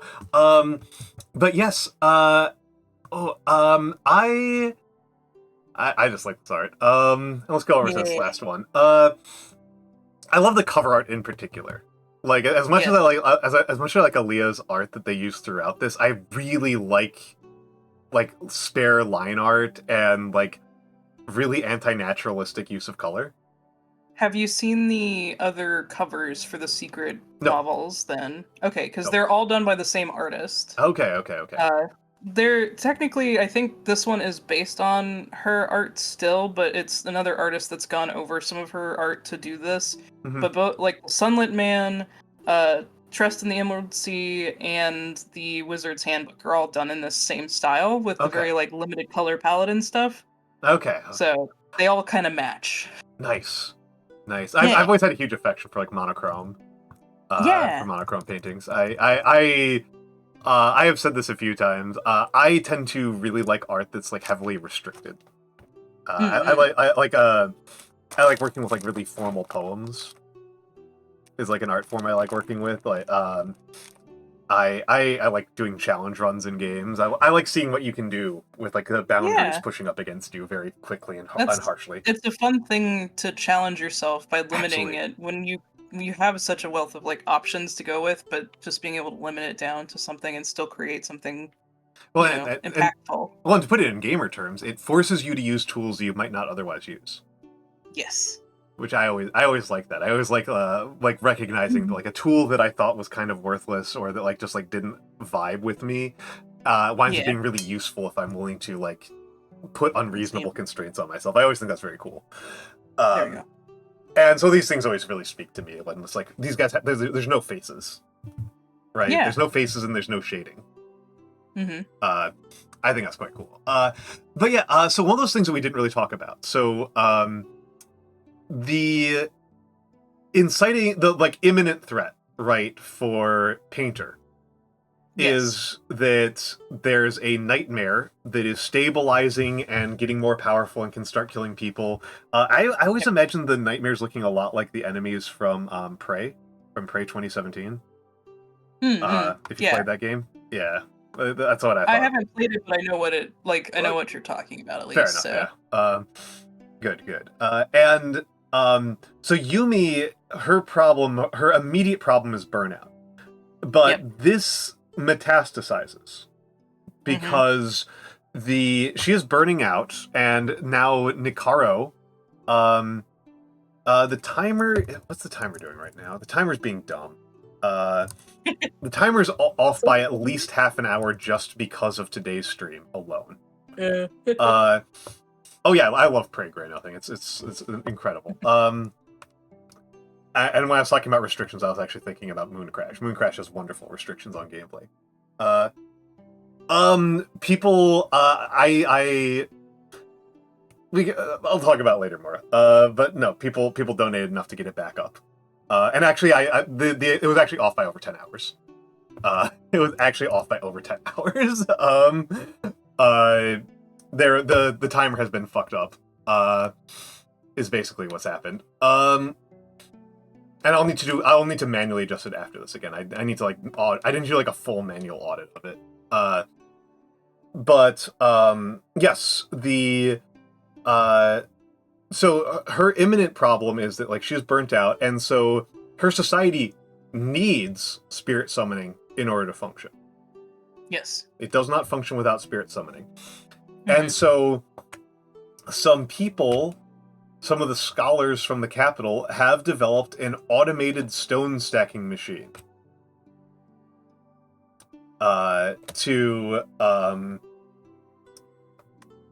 developed an automated stone stacking machine to stack stones and summon spirits even when a Yokihijo is unavailable for whatever reason. Yep. And this is kind of like the imminent threat, is like the Yokihijo being obsoleted, and also the fact that it's kind of portrayed as being like a worse form of spirit summoning, a kind of like less gentle, more coercive, more violent form Yes. of summoning spirits. The spirits aren't as happy about it. It doesn't. It involves it's closer to like enslaving spirits than making deals with spirits. It's also the way that they describe the machine zapping power from the spirits, I also think is part of it. Versus when the Yokihijos have them change into the forms, they describe them being able to just like do it, and there's no energy exchange between the Yokihijo and the spirits. The spirits just do it, and that's why they also last longer in those forms that the Yokihijos have asked them to do it, versus the machine that needs energy from the spirits to process the spirits. So they take some of the energy, but then also put out spirit items that they don't last as long. Yeah. And yeah, it produces inferior products, and it's a less ethical method. Yes. And it's got an element of discussion around AI art to it. Yep. So you and I are coming from slightly different artistic worlds, right? Because I do nonfiction editing. You draw. You draw on commission. Yes. My experience with AI art would be through stuff like ChatGPT. Yes. Right. I have personally found I'm on this spectrum, on the AI art spectrum of I don't take it very seriously. At least for my particular lines of work. And a large reason for that is that what I get paid for is publishing stuff that is novel, surprising, and true. Which are things that ChatGPT cannot do, and is not interested in doing, and nobody who works with large language models is even attempting to solve any of those problems. Correct. If anything, things like ChatGPT are increasing demand for my work by demonstrating what shitty, boring, repetitive writing looks like. Yeah. By demonstrating the difference between work that at least attempts to describe things that are, one, not been described before, and two, factually accurate. Things that, again, large language models are intrinsically not able to do. Yeah, I was about to say, I've heard so much about ChatGPT, like, law stuff, and it's just like, they make up lawsuits that aren't actually real just to fill in a thing, and it's like, oh my god. I am baffled that there are people who are trying to do law with it. Like, I'm honestly not, just because of how much people think AI can do. Well, okay, I should be clear here. I am not surprised that some people have been conned into thinking that it makes sense to do a legal brief using AI. I'm not surprised by that element. I am surprised that anybody who has any responsibility for any of that bothered to do so, because copy-paste is better at exactly the thing they're trying to do. Like we've figured out copy-paste already. We know how to use copy-paste. Yes. Blastasar, that's the way that I describe LLMs, is that LLMs are bullshit producers. They produced reasonable sounding bullshit. Which is, I will be clear, I actually think it's pretty impressive that we managed to make things that produce grammatically correct sentences programmatically, because that's actually like, we actually don't understand grammar very well, so the fact that we are able to do that both as human beings and then make machines that do it is actually kind of impressive. But they're programmed to sound right without having any underlying accuracy, which, again, as a nonfiction editor and writer, is not competing with me. Yeah. And they're not even attempting to do so. So, no, I don't find them very scary. You are in a different area, though. You're in a different area. Sure My experience with talking to somebody, with talking with people who, other illustrators.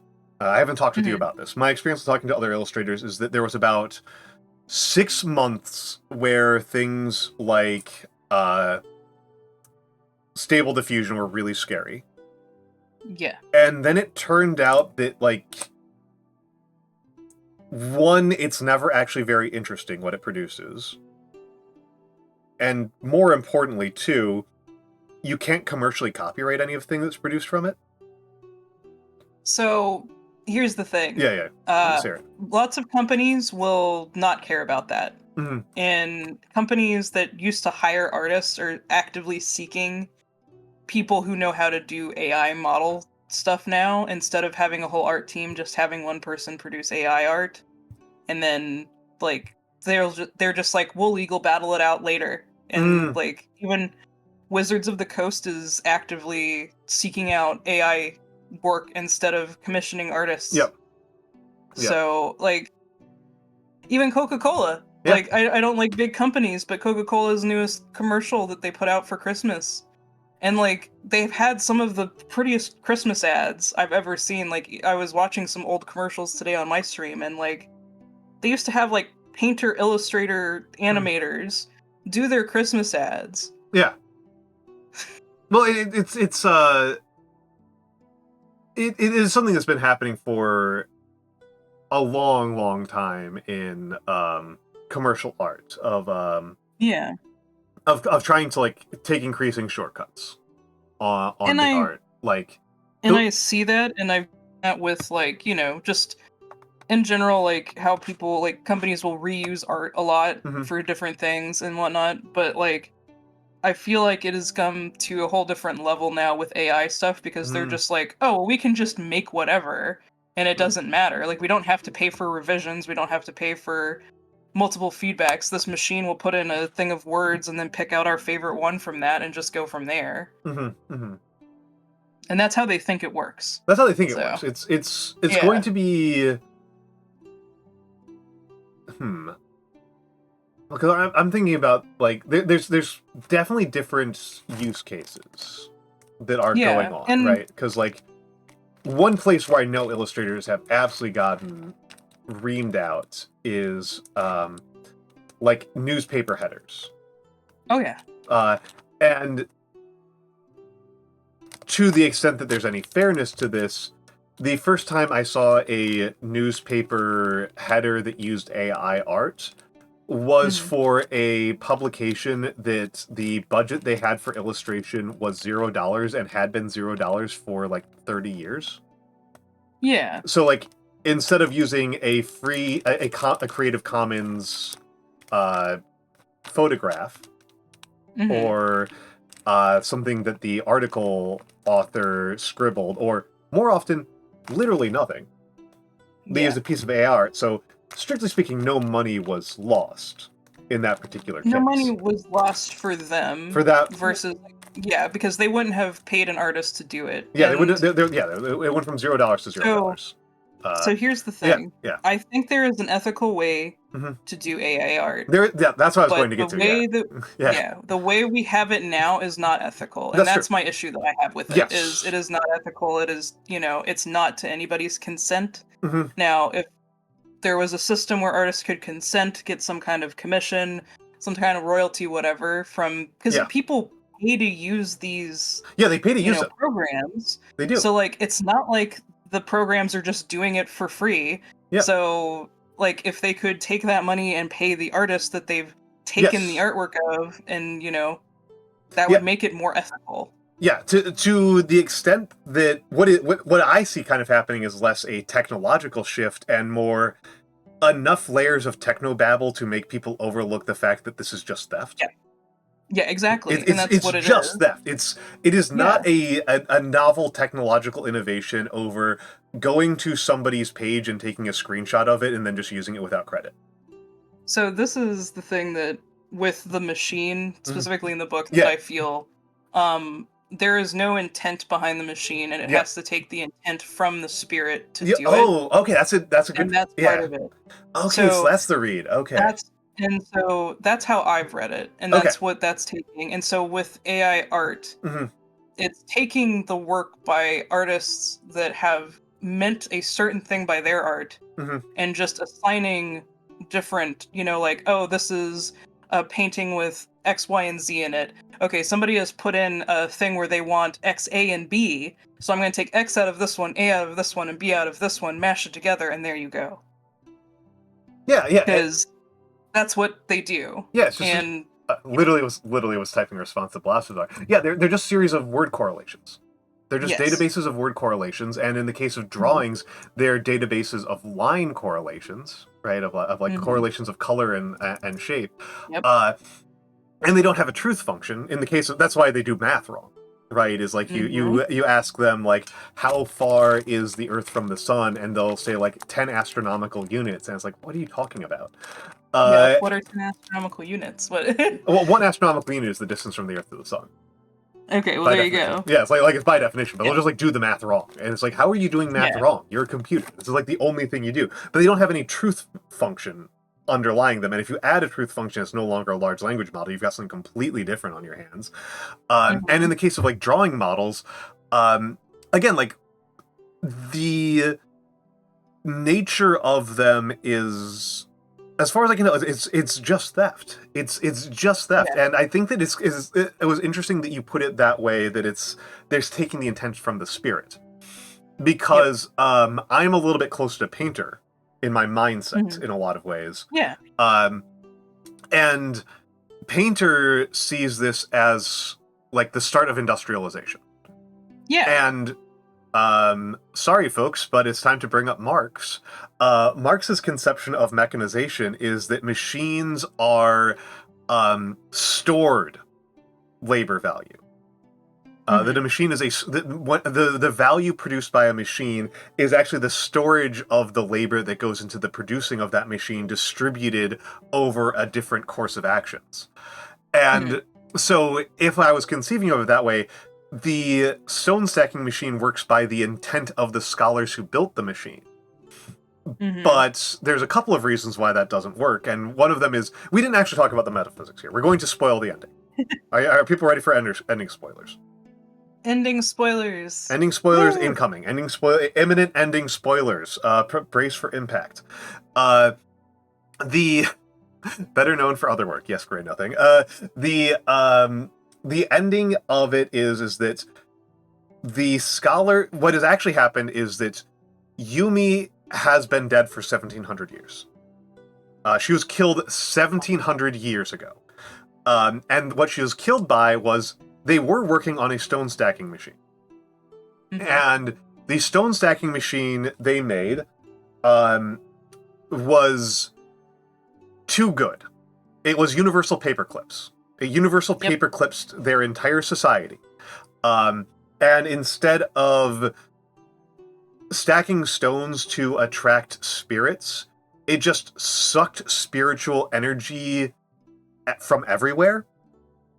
And, including the people around the machine. Yes, starting with the people around the machine, killing all of them, and also blotting out the sun. They are actually on the same planet. They only live 5 miles apart.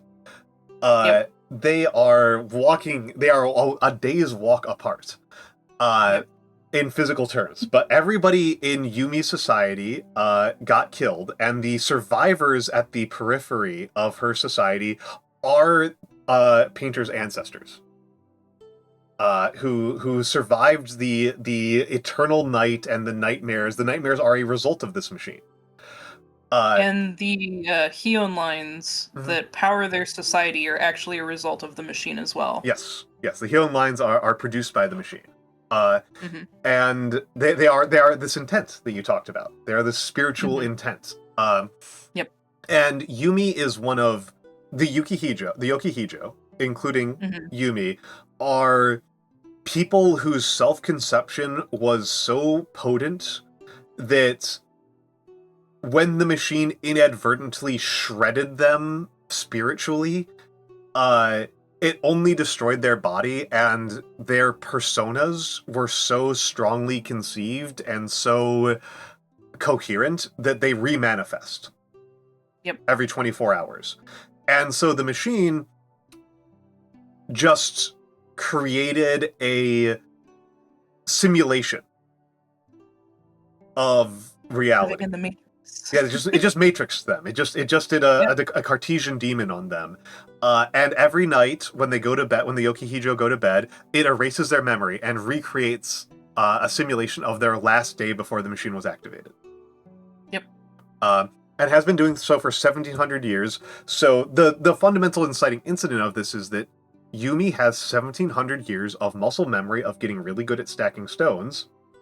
And this means that she's so good at stacking stones that it actually causes damage to the machine inside the simulation. Because she's able to rip a spirit away from it. Yes, she's able to rip a spirit away from it. And this is how the connection between the two of them start, is that the spirit has gained recognition of this horrifying... the fact that they've been trapped in 1,700 years of simulated hell, and grabs Painter and pulls their two souls together. Yep. And so this is where I kind of wonder about how it fits in, where I have to think about like how it works as a metaphor for AI art, because the hazard is not what we usually talk about with AI art, which is the hazard of impoverishing artists and doing the exact opposite of what we always said we wanted to do with mechanization, where we would make the really boring parts of life handled by machines and make the interesting parts of life handled by humans, and we've instead made it so that humans are doing boring janitorial work to clean up for machines that are doing the interesting jobs for us. I'm thinking about it. I've always... That's what I always think about too when I think about like why is my job as an artist being threatened when people view it as such a recreational thing normally? Because wouldn't more people like to experience like learning how to do this, but they see it as a thing where they have to practice for so long to get to the level that like even like, and I'm not saying I'm the best artist, I'm definitely not, but like to get to my level of art understanding and like my muscle memory that I have for my art, how many years would it take for someone to get to that? And it really does depend on the person, but it's more than what people usually want to spend. I mean, once they've reached that point in their life. I will freely admit that I tend to say this, that you have a limited amount of time in life, and you have to choose what you're going to get good at. You have to make a choice about what you're going to spend your time on. I have chosen to spend that on calligraphy and studying kanji and public speaking, and knowing stuff about ancient Rome.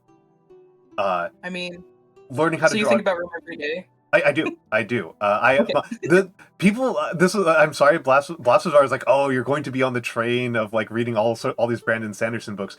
The book I'm going to be reading when I've got some more free time that I was reading before this was Metropolis and Hinterland, Neville Morley's historical work about the economic relationship between Rome and the provinces.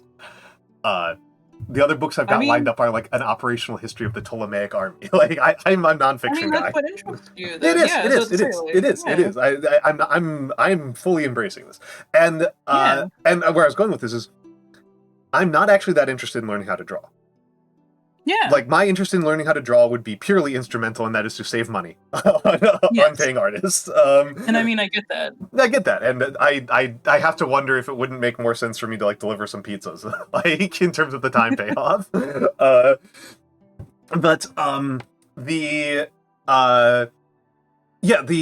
reality is that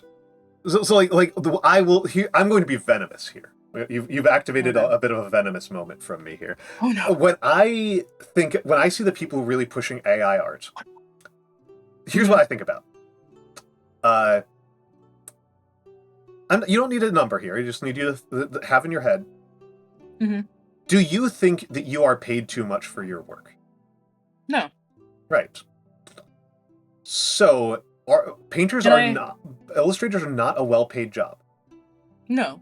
Right? So why are we so fucking worried about reducing the labor inputs to things where the labor cost is already cheap as hell? That's fucking stupid. People just want to save more money, yeah. Well, it's not that they want to save... I don't think it's just that they want to save more money, because, again, like, if you want to save money, like here's things that you can automate that are, that you would save a ton of money on. I mean... Landlords, stockbrokers, police officers, mayors. Like, there's all sorts of things where, like, there are people I can think of who are overpaid, and even that people who I don't actually think are overpaid but are paid highly. Doctors, like any sports stars as well. Sports stars, doctors. Yeah. One of the ones that I always like to joke about, database engineers. Because the only programming language I know is SQL, and SQL is a baby language for morons, and somehow if I'd really stuck to it, I'd probably be making like $200,000 a year for knowing a programming language that is stupid.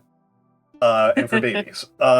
Yeah. And like you would be focusing on automating those if you were worried about the economics of it. And to be honest, if you are willing to look behind the curtain on it a little bit, people are working on automating a lot of that. Usually not, and the thing is, like, you usually are not able to automate the entire job. You are able to automate parts of the job, and automating medical filing to any extent is a huge cost savings. Over half of what we pay doctors to do, in terms of, and if you think about doctors as like they're paid per the hour, over half of what American doctors spend their time doing is insurance paperwork. Yeah. Anything that reduces that is an enormous cost savings to everyone involved. There's basically nothing you can do to like, get like the supply of drawing is so high, right? Like we do not have a problem where there are not enough drawings on the planet. That is an insane thing to be like. We need to increase the supply of drawings and in order to reduce the price of drawings. That's ludicrous. That's stupid. Yeah. What I see, much more cynically, what I see is it is the ego of the programmers that is at stake here. They do not care about drawing because it will save money for anybody. They care about it because they are jealous of your skill.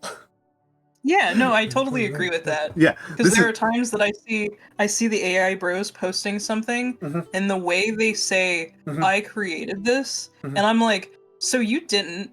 You created or used a machine that quote unquote created this by taking other art and mashing it together. Yeah. You did not create this. So you did sub collage level work. Yeah, you could have collaged together some art and I would have taken you seriously. But no, you acted like you drew it because they are having an ego problem where somebody is doing something transcendentally beautiful and it's cool. And they want to be able to do that. Yes, they want the credit for somebody else's. That's where they're coming from. And it's to the extent that I honestly think it's mostly being pushed by their egos because, like, the cost savings involved are so trivial, man. Like, yeah, I mean, I agree with that, but I also see it as it is cost saving. Like, it may be trivial, but it is actually costing jobs for people. That's true. That was one of the things when AI art started happening and artists started raising the alarm bells, being like, hey, this is something we need to have regulated. This is something that we need to have people start making laws about. People were like, this isn't good. It's not going to replace artists' jobs. But then we now, like I mentioned earlier, we see companies actively looking for people that specialize in AI art creation and like only looking for one person to fill this role when usually they'd have a whole department. And so like it's taking all of those jobs away from artists and just I will say that one of the ones that hits me is that, like, in the case of Coca-Cola, they actually have an option that's much cheaper than hiring AI artists. If they really want to save money on making ads, they have 80 years of backlogs of commercials, many of which are gorgeous, and it would cost them nothing to run those. Yeah, they have the master cuts of like 70s animated arts that I've seen them. They're gorgeous.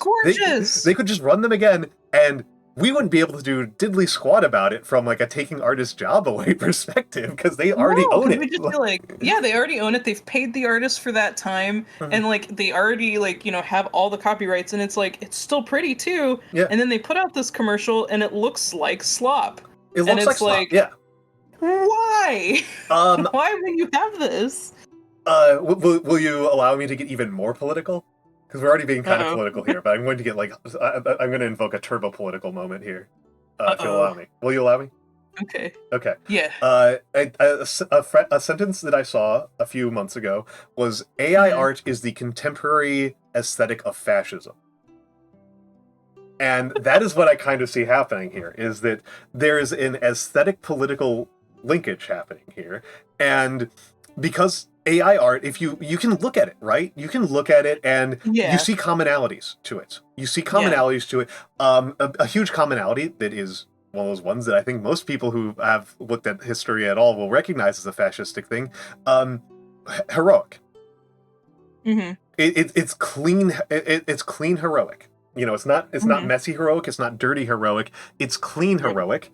It's Yep. valorizing of tradition. It's intrinsically regurgitative and anti-progressive, intrinsically anti-progressive, as what the fundamental nature of what AI art is, where it can only 'cause it only recreate. has what it gets put into it, Yeah. so it can't create something new. It's creating from what finite amount of information it already has. Yes, it is necessarily retrogressive.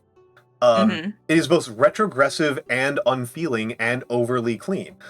Like, Yep. yeah, it's fascistic. And Yeah. so when you are using AI art for an advertisement, you are also Mhm. promoting the socio-political beliefs that underlie that and that accord with that aesthetic.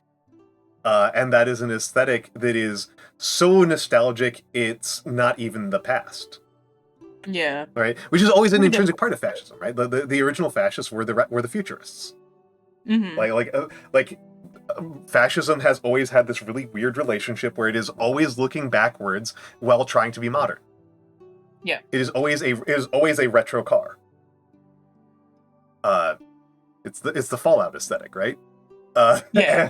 and that's what I think that's part of why companies are even bothering to push it, is that it affords a flattering vision of what they want.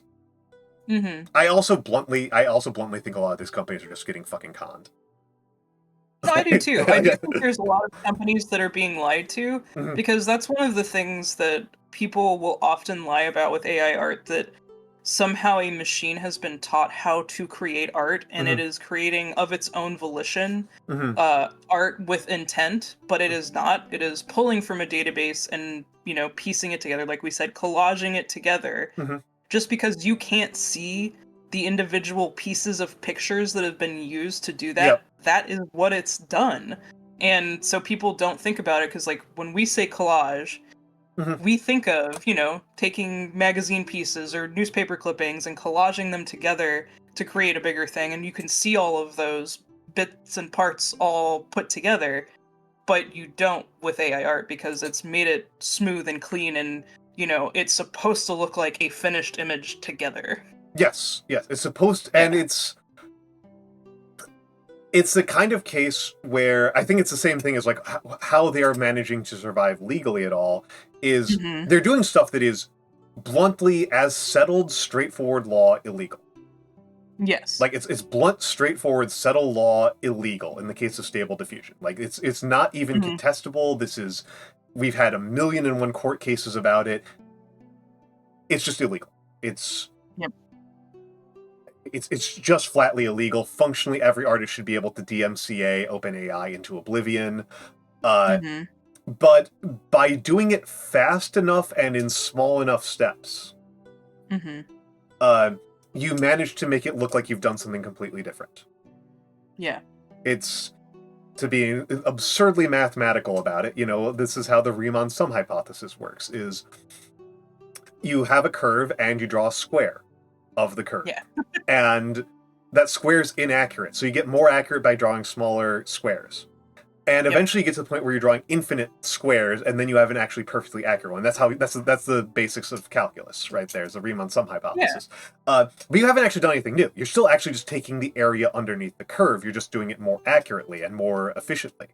The AI art is just stealing. It is just stealing. It is just straightforward going to somebody's website and taking a picture of it and saying that you made it.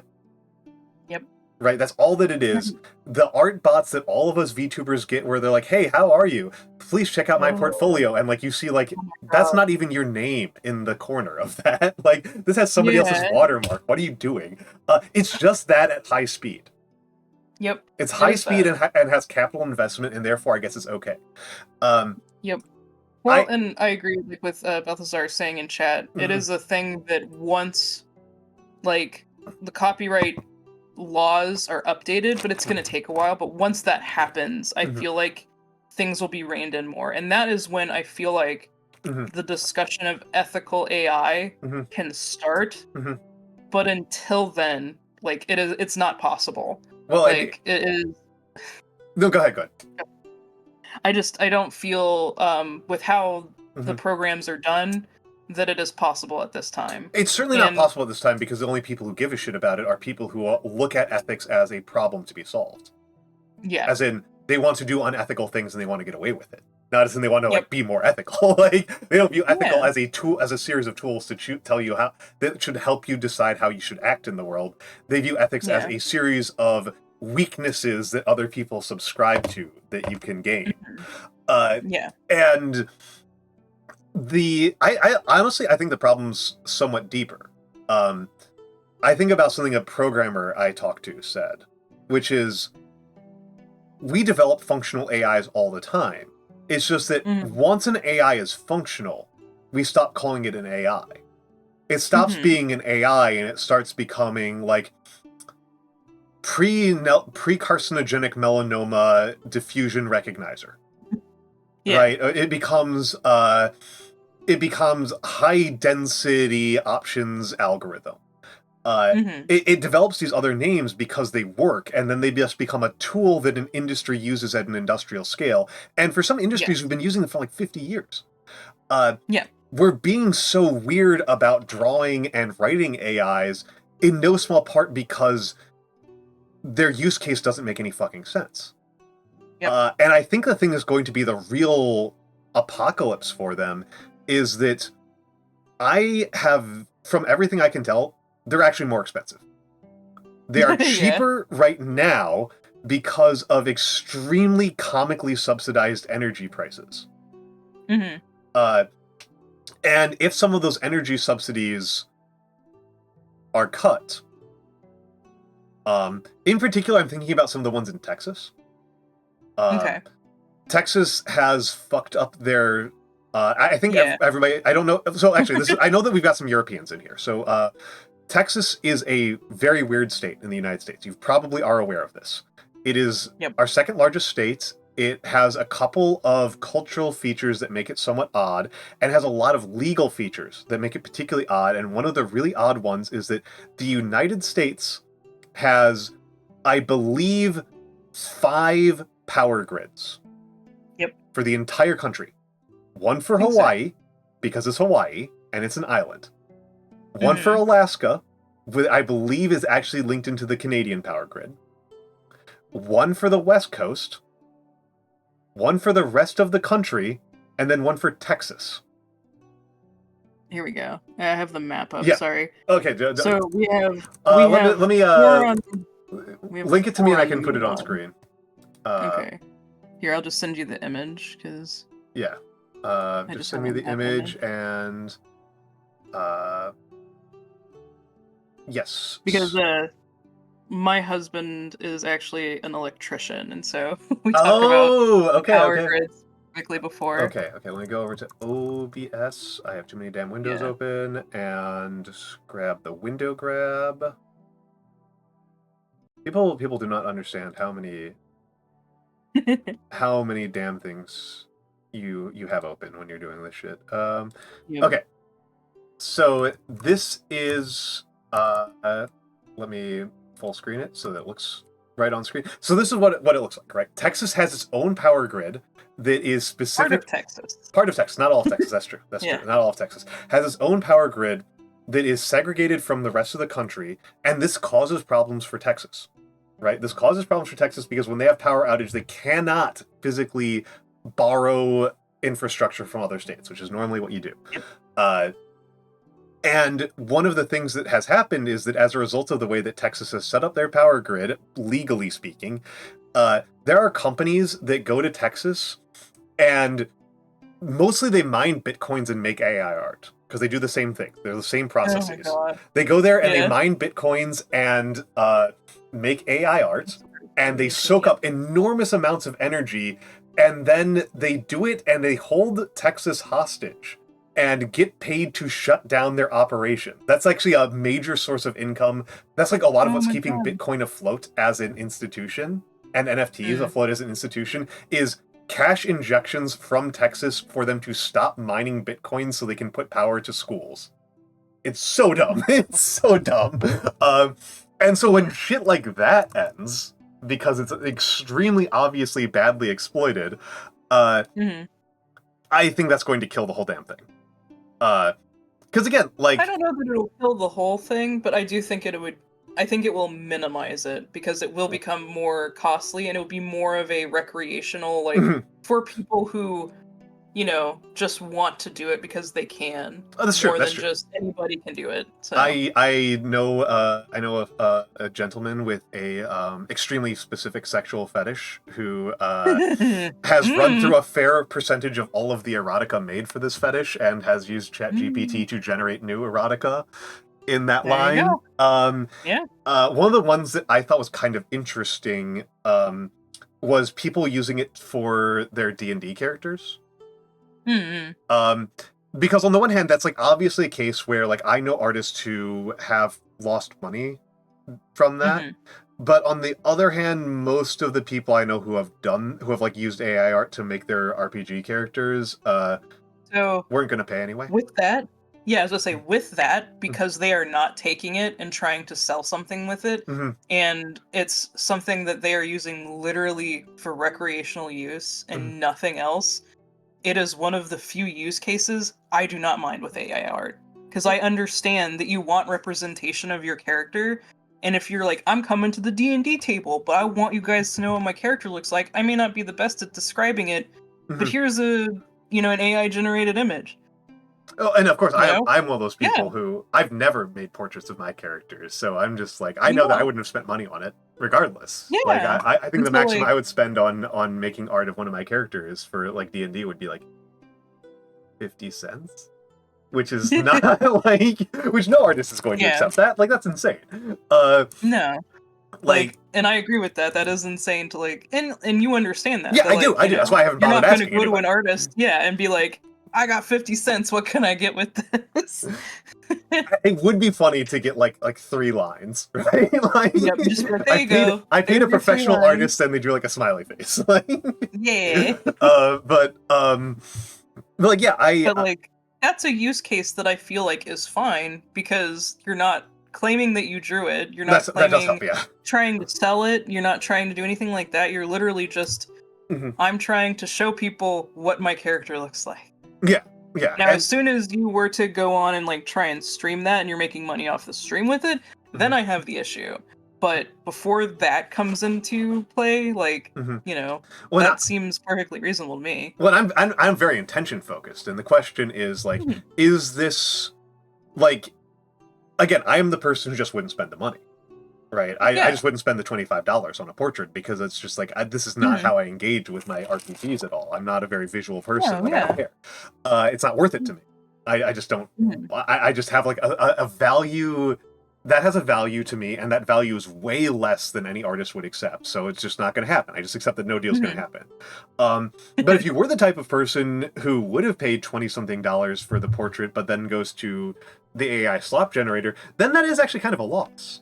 So and that's when it's like, why would you stop interacting with an artist that you know that by paying you're getting custom art and stuff like that? That is where it feels a little different as well.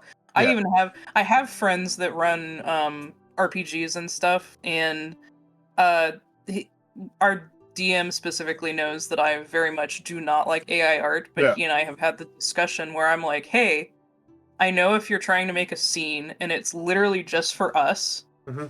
Like, it's no issue to me for you to be like, this is the bookstore that your characters have met at. And I'm like, cool. Yeah. Now we have a visual representation of that. that's fine with me. Yeah. But yeah, like, yeah. Yeah, no, it's but yeah, Yeah. I think it's kind of a mess. Mhm. A lot of the time. And to talk about how it plays into the book, because that's where we were actually, that's our actual stakes here, right? This is part of the reason why the metaphor didn't quite land that way for me, is that it doesn't like take away her job. It Skynets her entire society. Right? And it kills everybody. If it had been done correctly, it could have been something that helped their society, but just like how it's being handled. Yeah, it's a universal like, paperclip story. Yeah. Rather than like a Yeah, and like you said, like you see it more from like Painter's perspective versus where I see from Yumi's perspective how this is dangerous to her. Yes. Because she is looking at like the spirits being injured as well. Yes. And yes. it's like she can see that versus everybody else who can't. Because even except for the, I mean, obviously we're in the spoiler territory, but like the guys running the machines can see that they're hurting the spirits, but like they're supposedly, like, back whenever it was first happening, not able to see that. And, they just thought, oh, the machine just works. Like, This read to me as, I'm sorry to both you and Blast, this is me being a little bit critical. It's okay. Me being a little bit critical of the writing here, where I think it kind of just didn't land quite in the way that Sanderson wanted it to, or didn't hit, like, quite as hard as it could have. Not to give notes to a guy who's a million times more successful of a writer than I'll ever be, but I also don't know that he specifically intended the AI art thing. What I was sorry, go ahead. Go ahead, sorry. I don't care as much about it being necessarily like an AI art allegory, and more that like the way that it plays out in the plot is that almost everything in the plot feels very intentional around major emotional stakes, and then the way the stone stacking machine works is they did some calculations wrong and just kill everybody. Yeah. Like they just do the, like, what if the Trinity bomb actually lit the atmosphere on fire thing? Oops. It's just an oops moment, no moral, kind of lesson in a story that otherwise I think is very internally coherent. And I think it may have just been like, and I can, even as a Brandon Sanderson fan, acknowledge that, like, I feel that kind of feels the same way to me. That, like, why did this have to happen? And then, like, this is how the story starts out, or, like, the timeline starts out, But, like, I also just...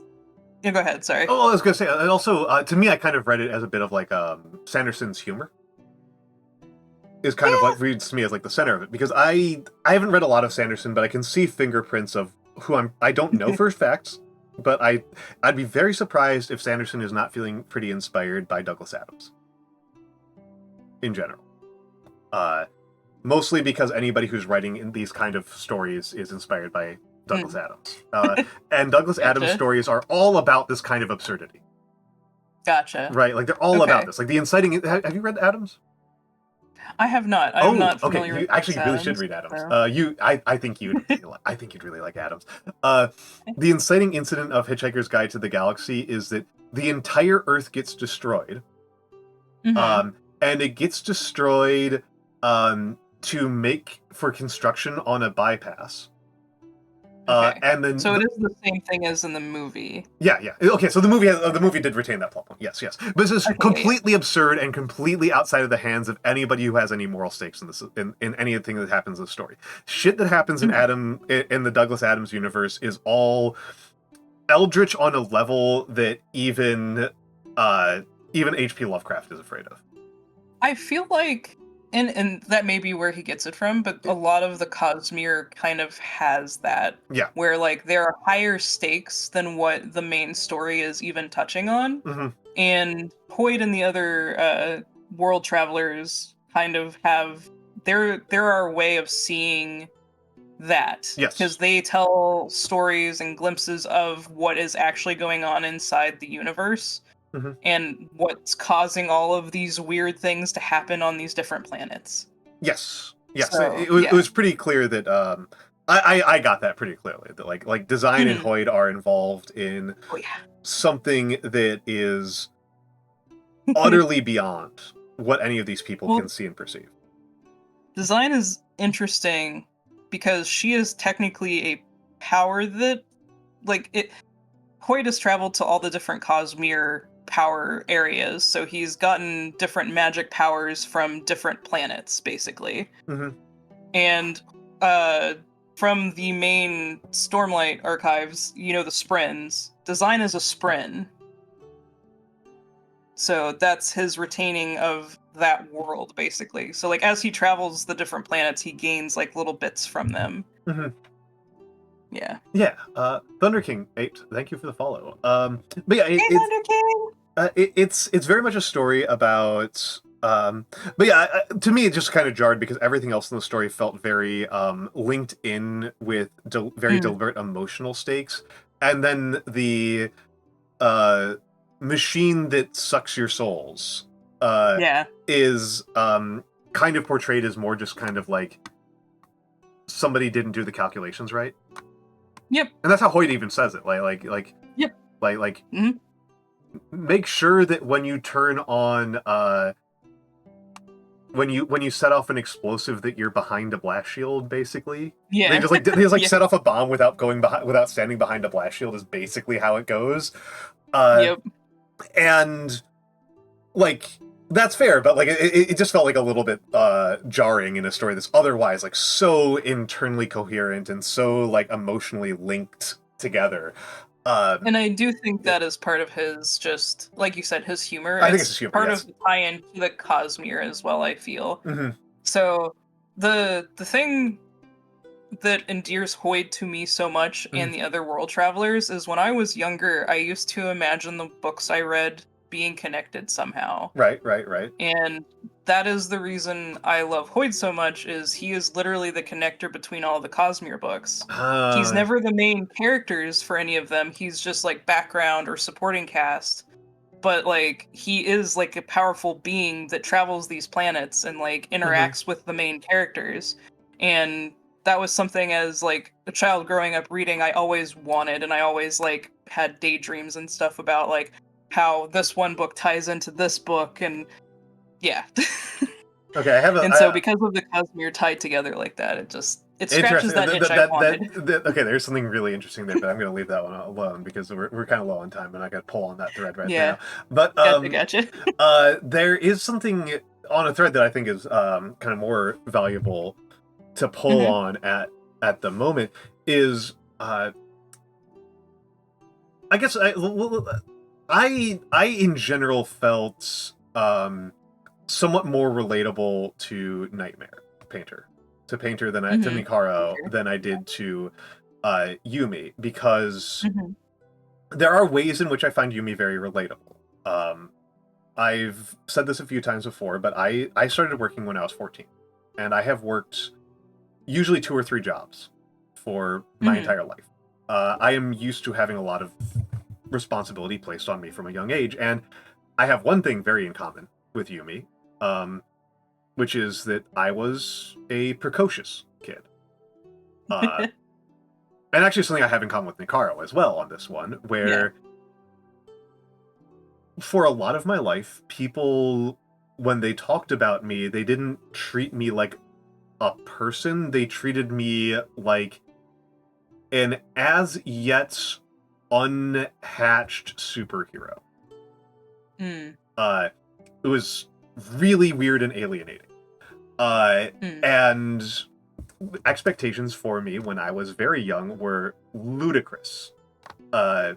People thought that like me becoming president of the US was like small. Like it was like ridiculous, the shit that people were saying to me. It was like I was like 6. Like, what are you talking about? Like, this is insane. And not even just like in a normal. I'm just trying to color inside the lines. Not even just like a normal way. Well, I mean, like I was like a kid who was like reading nonfiction books, like actual academic books when I was like 6. Like I was very precocious. But you know, these very unreasonable expectations on me, and people never treated me like a human until I was like in my 30s. Yeah. Which was very so I get where both these people are coming from, of having these very unreasonable pressures placed on you.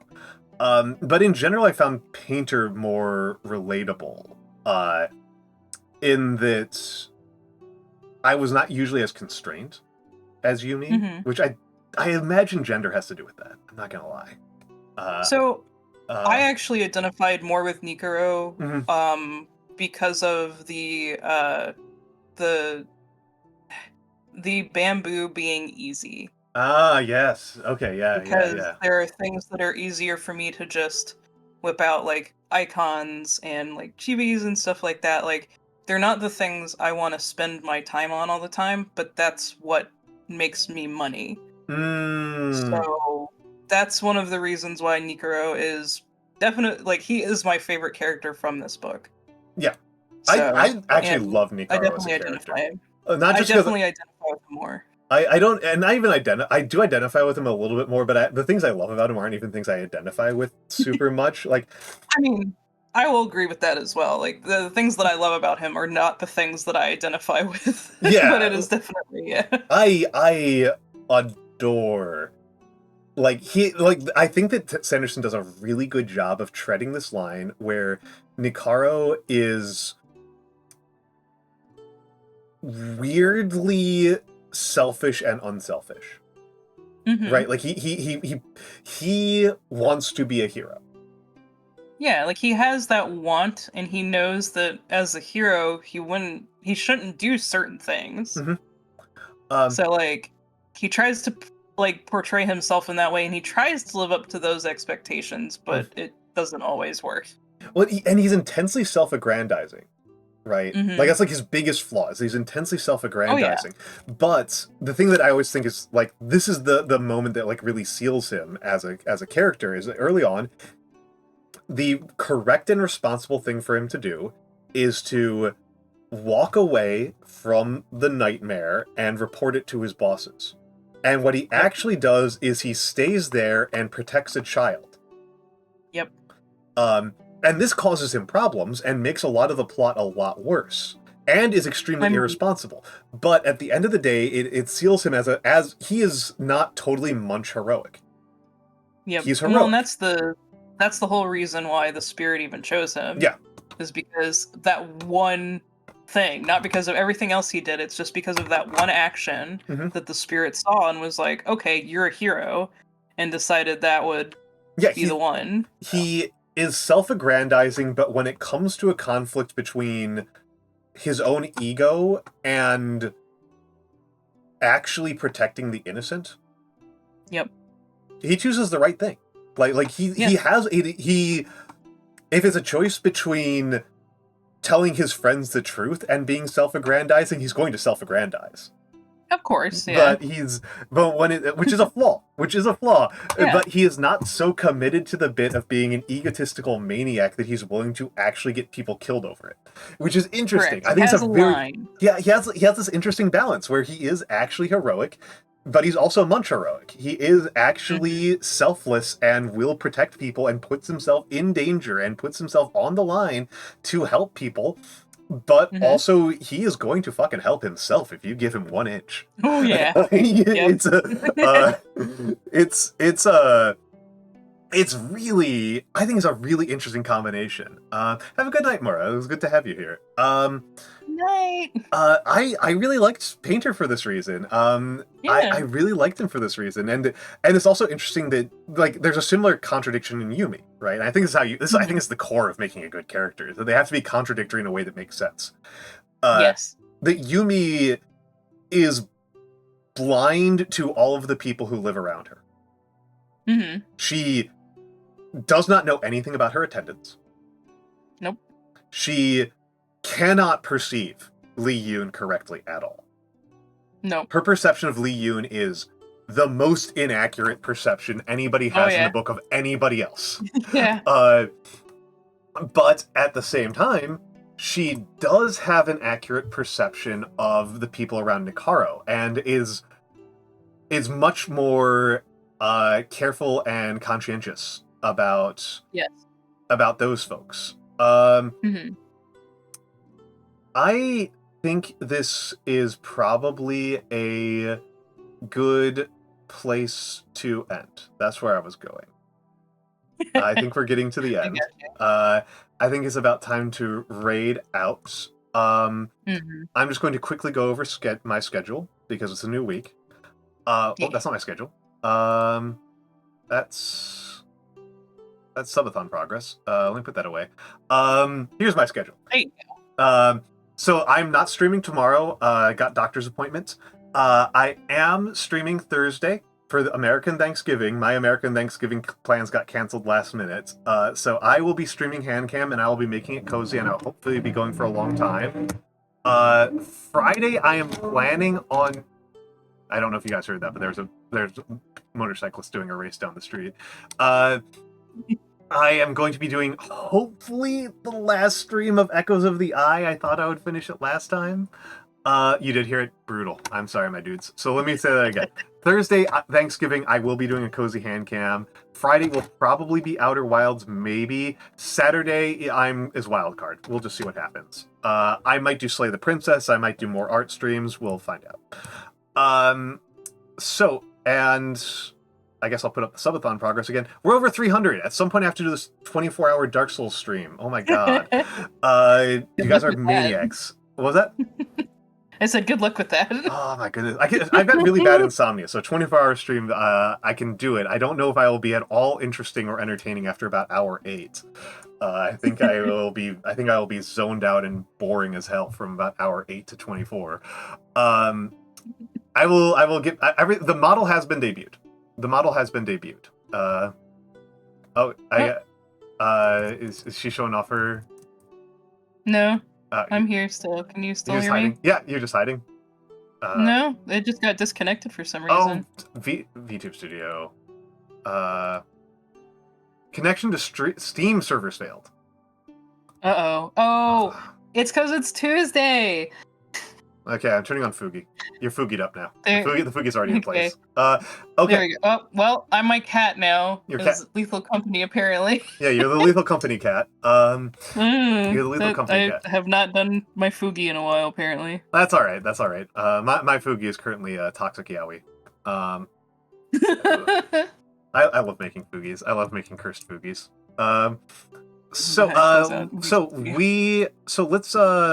Let's put away my own self-aggrandizing and let you plug yourself while I figure out a raid target. So, Nutcase. Yeah. Nutterino. Yep. Nuttastic. Let's see here. Nuttastic. Oh, I like that one. Do remember that? Nutstravaganza. Here we go. I will get my Twitch, I guess? Yeah, that's probably good. Yeah, I can also just do the shout-out. And do the proper shout-out. Which I rarely use because I've got a shout-out command and I'm spoiled by that. But yes. Yeah, you do a lot of like very comfy art streams, which is a lot of what people like me for. Is they like my comfy hand cam streams, and you do those too. So I think I think folks will like them. I think folks will like them.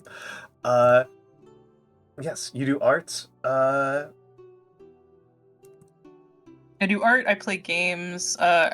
My current game obsession has been ZZZ, but we need to get Elden Ring finished. I need to finish the DLC. Excellent. Yeah. So I have a couple of raid targets in mind. If you have a particular raid target you'd really like, though, we can go to them.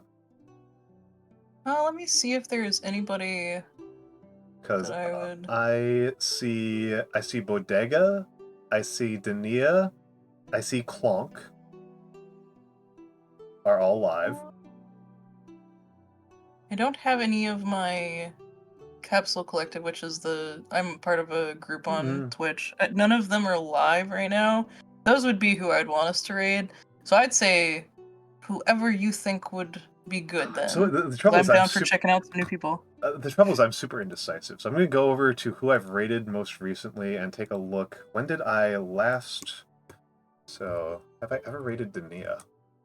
I've never rated Dania, and she rated me just a few days ago, so we're going to raid Dania. Dania is a cute little librarian mouse.